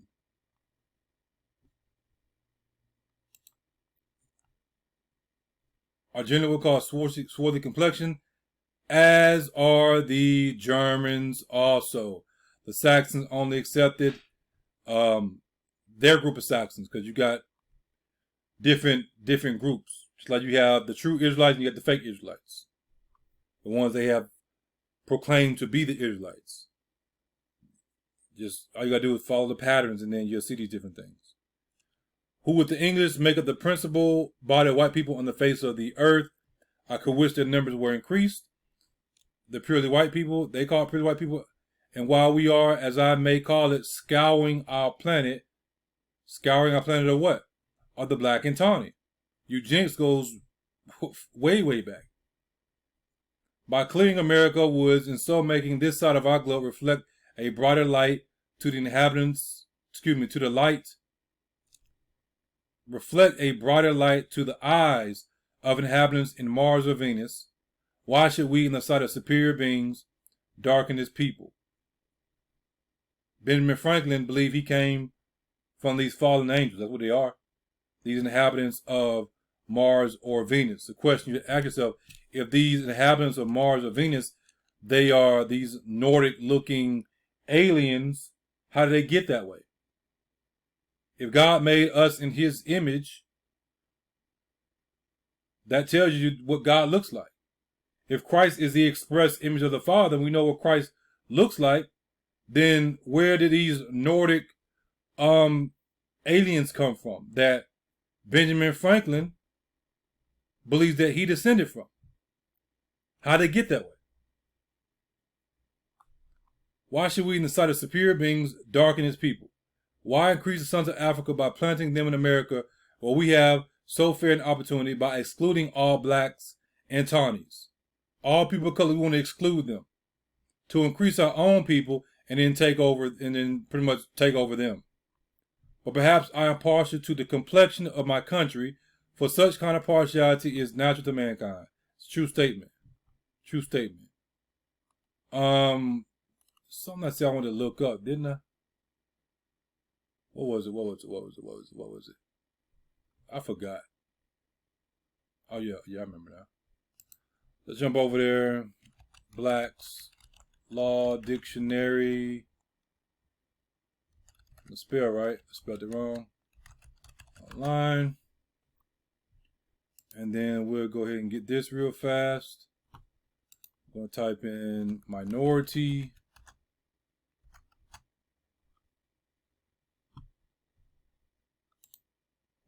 All right.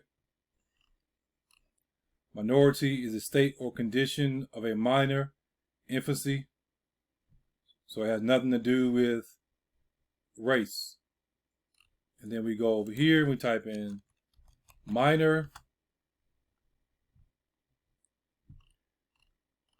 which is a root of majority, an infant or person who's under the age of legal competence, and that's how they define us. They define us as being under the age of legal competence, that you can't understand these things. So you are the the minority.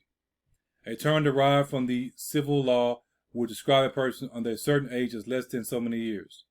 Also, less consideration, lower, a person of inferior condition. I'm not a minority. I'm not a minority. When they're saying a minority race, a race that is of less consideration, a race that is lower than us, a race that is of inferior condition. They're not in the right state of mind to be of legal competence. They're children, and therefore we control them and tell them what to do. They're not of age.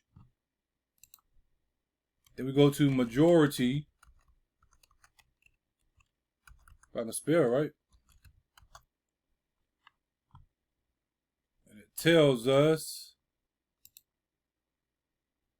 full age, the age at which by law,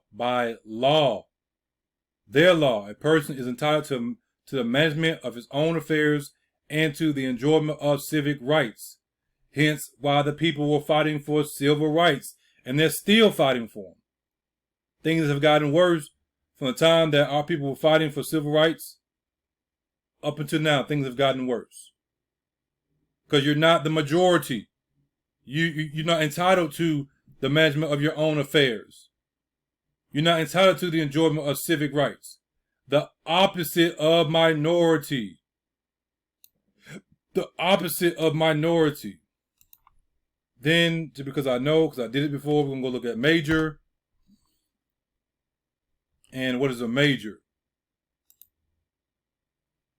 A person of full age, one who is no longer a minor, one who has attained the management of his own concerns and the enjoyment of his civic rights. In military law, the officer next in rank above a captain.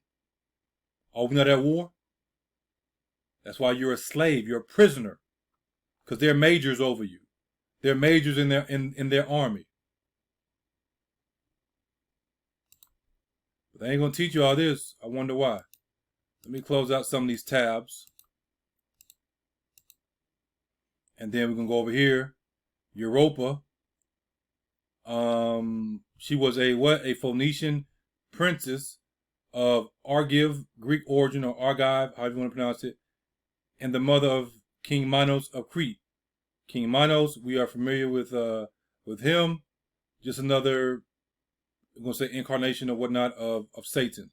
Another story of Satan. The continent of Europe is named after her. Europe. So the original Europeans trace back to the Phoenicians. You can even trace it back further than that. I want to make sure I plug that. Then we go to this article, and it talks about Abraham and the lost tribes. Jeremiah and the daughter of Zedekiah. We're not going to read all of it, but I want to show you what happened. I want to pick up at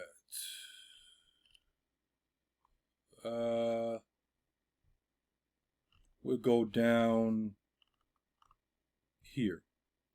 It is not so hard to trace the migration of large groups of people, not so with small groups. However, there is enough evidence that we may overcome any doubts that one might have about Jeremiah's destination. But we have to go to the history books. Only one place in the world claims to have the grave of the prophet Jeremiah. Only one country's history tells of an old man and his scribe Brug bringing a king's daughter from Egypt. Only one country claims the harp of David for his arms. Only one country has Jeremiah's coming out of his ears. Ireland. Now the story goes, and this is it's history. You can prove it. That I'm not going to read all this. If you want to, you can get this article. It's right here. You can pause and you can look it up. But they're telling you the story and they're giving the scriptures that God gave. And he was pretty much prophesying about Jeremiah and how he would subdue the kingdoms.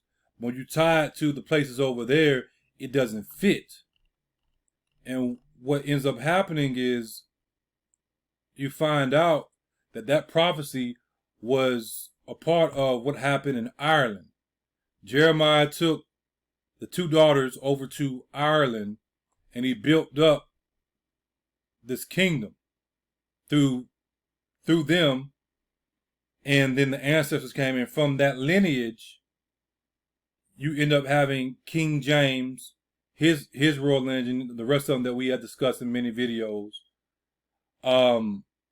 ruling with that final, we're going to say, kingdom that was standing for righteousness, and God used King James to bring forth the scriptures to be in the hands of all people, and then ultimately get to us in the land of our captivity.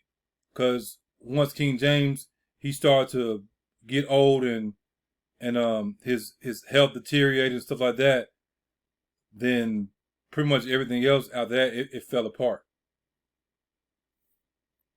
So it goes on and talks about the tale in Ireland is really the only place that has this story, where you had this Egyptian princess and Simon Brug, a Baruch, a scribe, and that's who Jeremiah came with. They landed in Ireland about the same time that the destruction of Jerusalem took place. Remember I mentioned that? God told them to get out of there, and they got out of there. And this is where they went. Me personally, I love reading these stories because this is the stuff that God revealed to me about where I came from, the lineage that I personally came from. With my name being a what we call Celtic name. You know, our people coming over from what we call Iberia, Spain, in that area, and then they migrated up into Great Britain, Scotland, Ireland, and in these different places. But like I said, that's just my personal testimony. We was also in Jamaica. There are a lot of Jamaicans that came over, and they lay hold to the Irish Scottish lineage. Some of you know about that, and I speak about that in that 10-hour sermon where we break that down. And there's a book, and this book is very expensive. I have to go back and look and see the name of the book. But I want to see if I can get the PDF version because I can't afford that book. But it's a very expensive book, and it talks about these Black Irish, and they were in Jamaica, and they came from Scotland, Ireland to Jamaica, and from Jamaica they came over to America. Then it goes on and says that they were bearing with them a great chest and a stone wrapped in a banner. The princess married the Zarahite king. It just tells the stories that are mentioned over here in Ireland and Scotland that tie directly with this lineage in the story. And it's true. It's true. You can see it in the Bible. And they got the scriptures and everything. You can break it down. I've spoken on it. I haven't done a complete sermon on it before, but I've spoken enough about it. And you also see it in history. And the reason I bring this up is this. It's another article, video you can watch, and it makes the connection of Judah and Dan. Dan, you can trace Dan all in Ireland. Dan was in Ireland heavy. Dan was in Ireland heavily. And this is I would say a white guy. He's speaking about it, showing the evidence that Dan and Judah, Israel, was all up in Ireland and settled these different places. But I don't tell you they were black, ruddy. You got records. You see Judah in, how you pronounce that, in Ireland. You see it in scriptures, records of descendants. There's like so many records, it's crazy. But they don't tell you these different things. In Great Britain, they have a lot of records. If I tell you this so-called royal family that's claiming to be the royal family, they're not who they say they are. I want to show you something real fast. Great. Let's see if it comes up. Mound in, I think is it Scotland or Ireland? I'm going to try Ireland.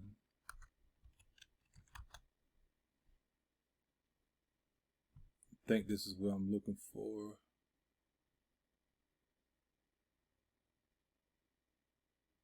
Yeah, this is I want to get it from Wikipedia, but the point I want to make with this is a mound. It's a mound. So pyramid. It used to be a pyramid, and it's older than Stonehenge and what the Great Pyramids of Giza in Ireland.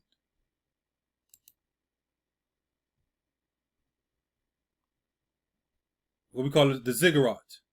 The same thing we saw in the book of Genesis. In the Ur of Chaldees, the ziggurat, the base for the Tower of Babel and everything, and also the pyramids and everything they built. This is the base of it. This is the base.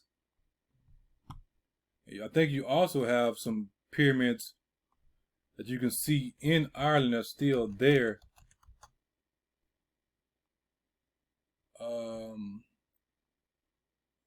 These are some smaller ones. You have pyramid shapes in Ireland. The pyramid shape is old. I think this is it right here. I think this may be it. You can definitely see that's a old structure, old pyramid. And they're saying that this is supposed to be older than the Great Pyramids in Egypt. Now, you can make the argument that it is or isn't, but the point is, it's been around for a long time, and it's here. It's here in Ireland. Where does ancient knowledge come from? See if it can get a better picture. Donegl.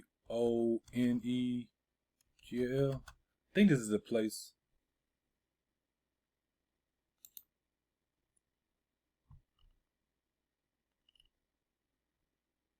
There's some more pictures and everything. There's one picture I'm looking for that I cannot find. But y'all get the point. Y'all get the point. You can look it up. I'll discuss this in another video. But yeah, we're gonna go on to our next point. And we're gonna be looking at the physical description of Queen Elizabeth. Because that's what they tell you she looked like. She had pale skin. The reason she had pale skin is because of the lead makeup she was using. The fashion back in the day was to lighten the skin. The same thing we see women doing today with the makeup. They lighten the skin, they put this makeup on and makes their skin glow. Now we type in makeup, glowing skin. See if it brings up any women. Yeah, you have it right there. I want to make the skin glow with the makeup. Y'all women know about this. It's almost like a cheat. It makes a woman look more beautiful. Sometimes, because these days the women using this makeup, they be looking more crazy. Like you look stupid, all that makeup on. Too much. God didn't say that women couldn't do this. The problem was that they put the vanity over the godly things. And everything is supposed to be done in moderation. Everything is supposed to be done in moderation. But y'all know about this. We go over here to this article. This is what she's supposed to look like. This doesn't even look natural. It says the Renaissance idea of beauty was fair skin and pallid complexion, bright eyes and red lips. Elizabeth was tall and striking with pale skin and light red gold hair. She exaggerated those features, particularly as she aged and other women sought to emulate them. An alabaster complexion symbolized wealth and nobility, signaling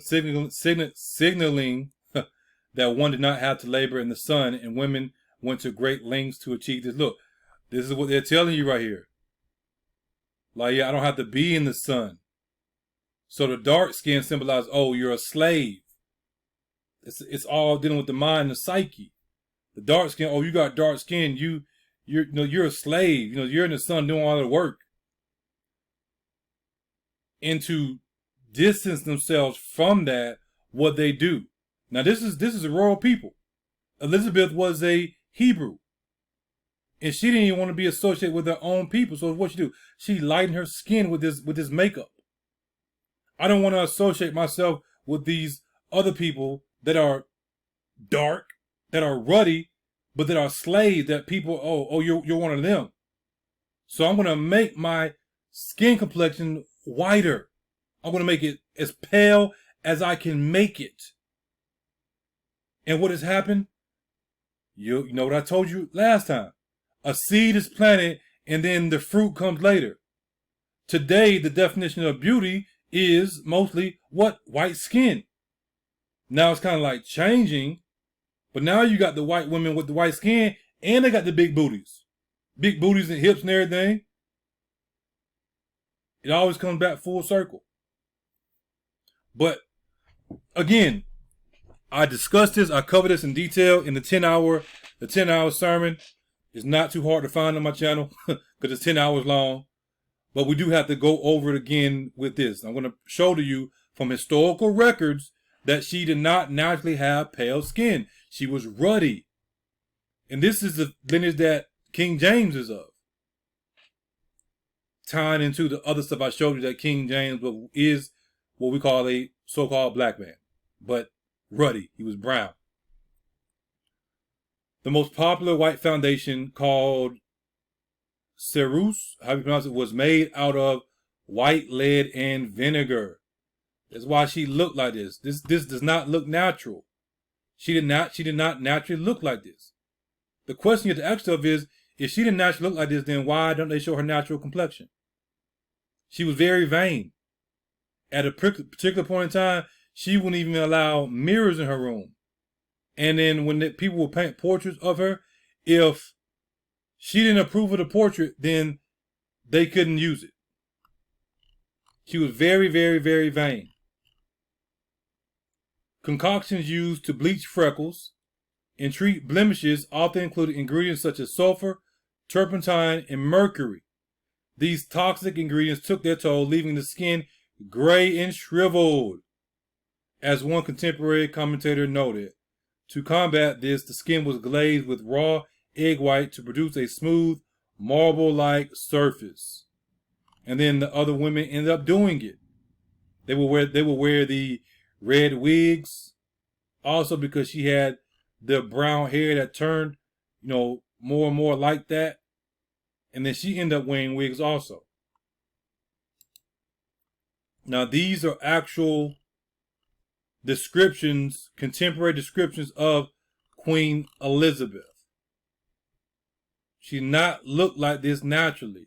And she didn't look like this. It tells you from the below contemporary descriptions of the Queen, it is again possible to see that different people at different periods of the Queen's life saw the Queen differently. But it's going to, the general consensus is going to be the same. So let's read some of it. Her face is comely rather than handsome, but she is tall and well formed with good skin, though swarthy. She has fine eyes. This was the Venetian ambassador in 1557. Now, let's go over here. Francesco says she was short and what? And ruddy in complexion, very strongly built. Now, the ambassador, he could have been short, and he looked tall to her. Francesco could have been tall, so she looked short to him. But also, again, he gave the description, it was noted in 1557. This description is from 1596. That's almost, 40 years? Yeah, almost 40 years. I'm pretty sure that she would not be as gracious as she was later in her years. I could be wrong. But we see a consensus that she was swarthy. She had a ruddy complexion. Her hair was more reddish than yellow and curled in appearance naturally. Her face oblong, fair but wrinkled. Her eyes small yet black and pleasant. Her nose a little hook. Her lips narrow and her teeth black. Why? Because she was eating all that sugar. She was addicted to sugar. Her hair was of an auburn color, but false. This is when she started wearing wigs. Upon her head, she had a small crown. Her bosom was uncovered, as all the English ladies have it till they marry, because they copied what she was doing. Her hands were slender, her fingers rather long, and her stature neither tall nor low. Okay, he said that she was short. He said that she was tall. He said that she was a medium height. It just depends on what time period that they were viewing her from in her life. Point is that she still was what we call a black woman with that brown auburn hair. This guy, Francis Bacon, we know about him. Taller stature. Let's talk about more of her hair. Doesn't necessarily speak about her skin color. Just give different descriptions of her. These are actual historical descriptions, which is completely contrary to, oh, she's a white woman. They don't tell you that she put the makeup on that was lead-based, white lead, that made her skin look like this. And when she took it off, her skin was like gray and shriveled because it was toxic. Now, this book right here, The Life of Elizabeth, is written by Alison Ware, and you can buy it. It's on Amazon. We want to jump over, we want to look inside of it. Let me go back. And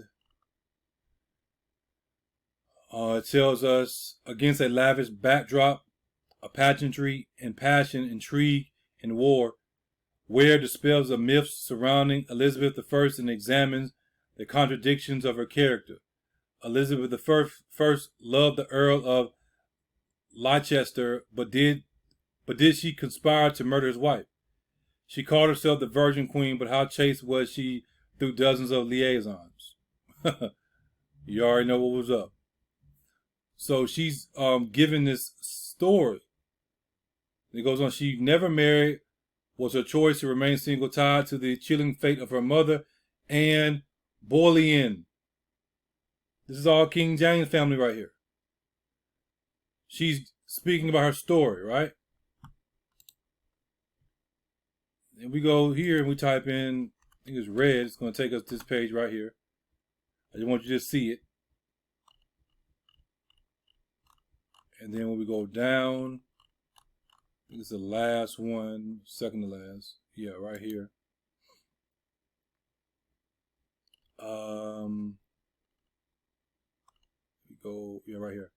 After her release, Elizabeth lived quietly in the country, evading involvement in plots against her sister, whilst Mary made a disastrous marriage with Philip. Queen Elizabeth and Queen Mary. You know about Queen Mary and the King James, right? Elizabeth was 25 years old at her ascension. She was tall and very slender, with a tiny waist, small bosom, and beautiful, long-fingered hands, which it pleased her vanity to display to advantage in a variety of affected poses. Like I told you, she was very, very vain. She had a swarthy, what? Olive complexion. Swarthy. Black. Dark colored.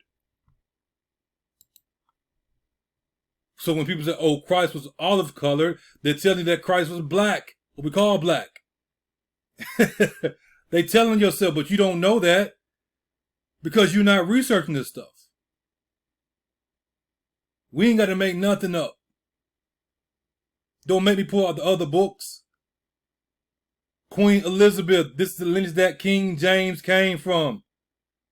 That traces all the way back to Israel when Jeremiah and all them came, he brought the daughters over and everything for that lineage. But we know Dan was over there. Many Hebrews were over there in Ireland. Coming all the way up to us. And this is personally the lineage that Christ has shown me. I've been able to trace mine back. Like I said, this is my testimony that I'm giving. This may not be the case for you. You may not have covenant. It don't mean that you're not Israel. She had a swarthy olive complexion like that of her mother, although she made a habit of whitening it with a lotion made up of egg whites, powdered eggshells, poppy seeds, borax, and alum, which made her face appear white and luminous. She had inherited also Anne Boleyn's long, thin face, high cheekbones, and pointed chin. From her father she had her red, naturally curly hair and high hooked nose. So her father had that hair also. Her father was ruddy. Her father was ruddy. Her mother was ruddy. There you have it. We have no reason to make nothing up. And yet they tell you otherwise. They don't tell you all this. We go over here to the book of Judges, chapter 5. And it says, Then sang Deborah and Barak, the son of Abinoam, on that day. You want to jump down. And we're going to go to verse 12. It says, Awake, awake, Deborah, awake, awake, utter a song, arise, Barak, and lead thy captivity captive, thou son of Abinoam. Then he made him that remaineth have dominion over the nobles among the people. The Lord made me have dominion over the mighty. Deborah, people bring up Deborah. Oh, Deborah was a leader. Deborah was a mother. They considered Deborah as a mother. That's what they went to. They consider her as a mother of Israel. Deborah was telling Barak, hey, go get this glory. If you don't do this, then you're not going to get the glory. It went to her. It wasn't that Deborah was usurping authority over Barak. Deborah was an older woman, older prophetess. And they considered her, again, a mother of Israel. But they don't tell you all that. Out of Ephraim was there a root of them against Amalek, after thee Benjamin among thy people. Out of Machir came down governors, and out of Zebulun they that handled the pen of the writer. And the princes of Issachar were with Deborah, even Issachar and also Barak. He was sent on foot into the valley. For the divisions of Reuben there were great thoughts of heart. Not everybody helped in this war, and some of them got in trouble, as you're going to see. Why abodest thou among the sheepfolds to hear the bleatings of the flock? For the divisions of Reuben there were great searchings of heart. Gilead abode beyond Jordan, and why did Dan remain in ships? Asher continued on the seashore and abode in his breaches. The brothers were supposed to help in this war, but they didn't. They didn't help. They just stayed and said, you know, I'm not going to get involved. I'm going to, stay over here and listen to the sheep. And then Dan remained in ships. Now, this goes back to what I was telling you. I think I may have closed it out. Close it out? I think I did. Yeah, right here. In this story, Dan was traveling over to Ireland, Scotland, and the islands and stuff that was over there. Those different places. It's historically recorded. Dan has a rich history when it comes to Ireland and Scotland. And we have the scriptural reference because Dan was known for traveling in ships. Dan was known for traveling in ships. I'm not going to get into all those details, but you can go research it yourself about Dan and Ireland and Scotland. But I did want to bring the scripture up showing you that. So we go over here, and this is a BBC homepage talking about the roots of slavery. It tells you the term slave has its origins in the word Slav. The Slavs who inhabited a large part of Eastern Europe were taken as slaves by the Muslims of Spain during the 9th century AD. That's important because we know who a lot of the Muslims were. And we know who was in Spain in that time period. Remember, the Moors were expelled from Spain. At the same time of the Moors being expelled from Spain, the Jews were expelled from Spain. Because a lot of your Moors, they were the Jews. And then if you go over here and look at it, let me close some of these tabs out. I'm gonna leave that up because I want to put that on Facebook. Let's close this out. Now I want to save that. I'm gonna read that one later. Let me see. Okay. Y'all give me a second. Let me slide this over. If you type in, let's go with Maurice. My name was supposed to be Maurice. Maurice, inhabitant of Mauritania. Moor. Maurice means Moor. Moor, to fasten a ship in a particular location, or as by cables, anchors. North African. What is Israel part of? North Africa. North Africa means black. My name was literally going to be the Black King, because my family was going to name me Maurice. But guess what? My name still means the same thing. I ain't got to do that. Just go here. Just type it in. Kill.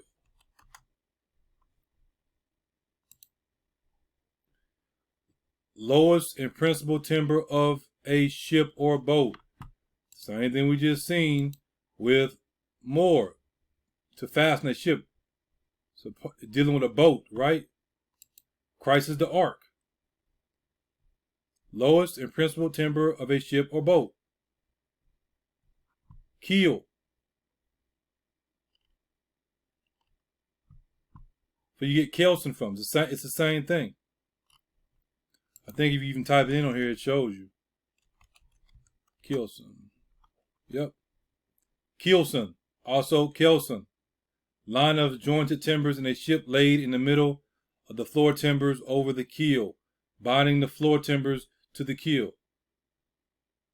My name means the same thing even in this language.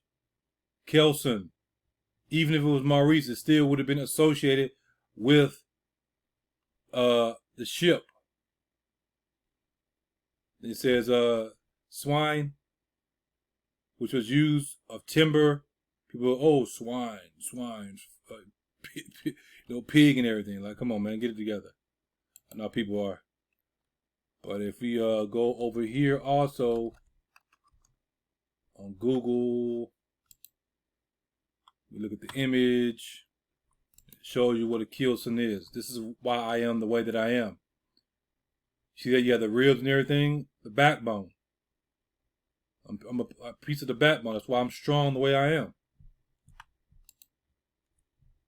This tells you the kelson is number, I think it's 17, if I remember correctly. Yeah. Yeah, the chief cornerstone. Right? Support piece that helps to support the rest of the ark.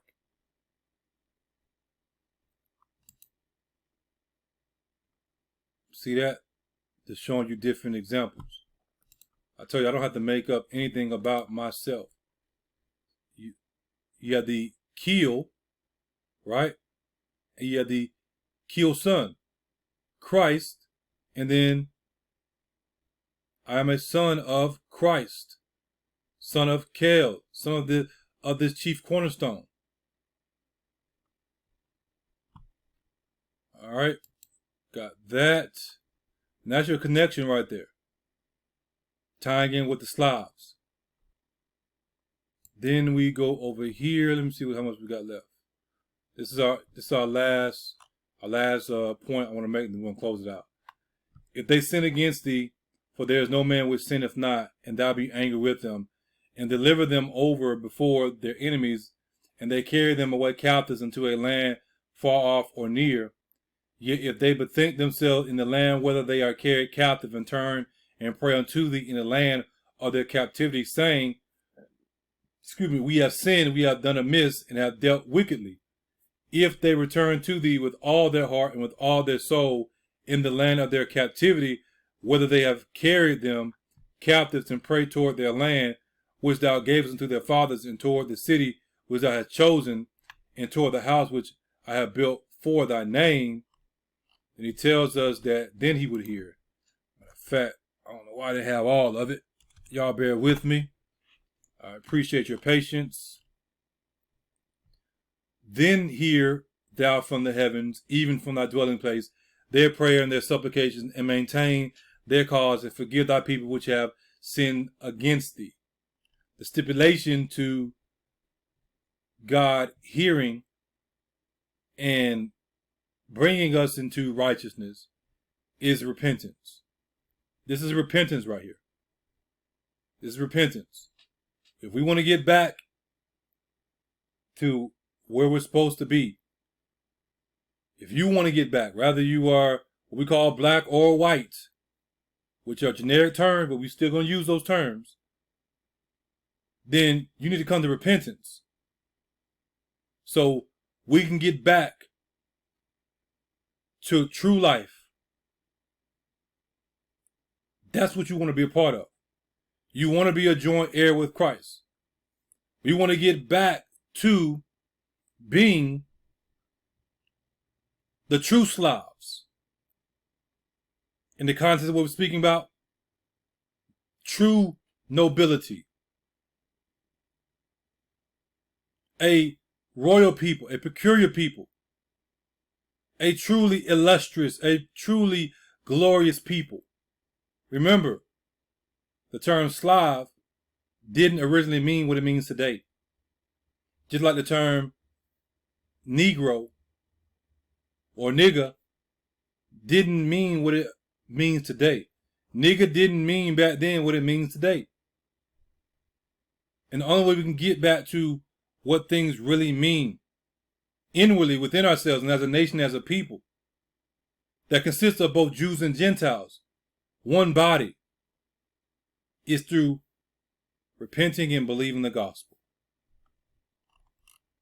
Let me bring that up and then we'll close it out.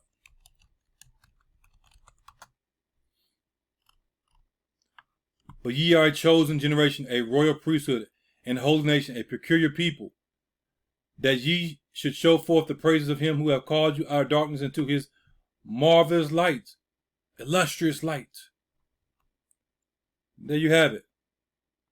With much sorrow comes, with much wisdom, much knowledge comes much sorrow. It's sad to see the lengths that have been gone to spread lies. Now you can decide if what I presented was a lie. You can believe what you want to believe. But hopefully you believe the truth and you stand for it. If they went to these lengths to lie and to hide this, what other lengths would they go through? Is it at least a possibility that they change the identity of the true physical Israelites? Is it at least a possibility that they change the identity of even so-called white people? They got white people confused. Because you see that white didn't really mean what it means back then, which is why when you look up black, I think let me see. We're gonna do this. I didn't have it in my notes, but it made more sense to me. I think it's what is it? Black. Let me see. Yeah, you go look up black. It tells you absolutely dark, burned to burn, but the root of it is white. The root of it is white. Let's see if I can find it where it specifically says it. Also shining white, but there's another definition. When you look it up, it tells you that black comes, it says white or pale. And when I looked at it, I'm like, okay, that doesn't, it made sense, but it didn't make sense. It didn't make sense the way that somebody else was trying to explain it. I'm like, that doesn't make any sense what you're saying. I looked it up and they were trying to make a connection. I'm like, nah, you know what you're talking about pretty much. But when you understand how white was used historically, and you look at this, you see the word black, which means dark, but it also means white in regards to shining, dealing with fire and light, then it helps you understand even more why it can mean that. How can it mean black but also pale at the same time? So, maybe I'll do a sermon on this one day, but you can study it for yourself if you want to. But with that being said, God bless each and every one of you in Jesus Christ's name. As always, stay focused with Jesus. And as you know, the truth is not debated, it is declared.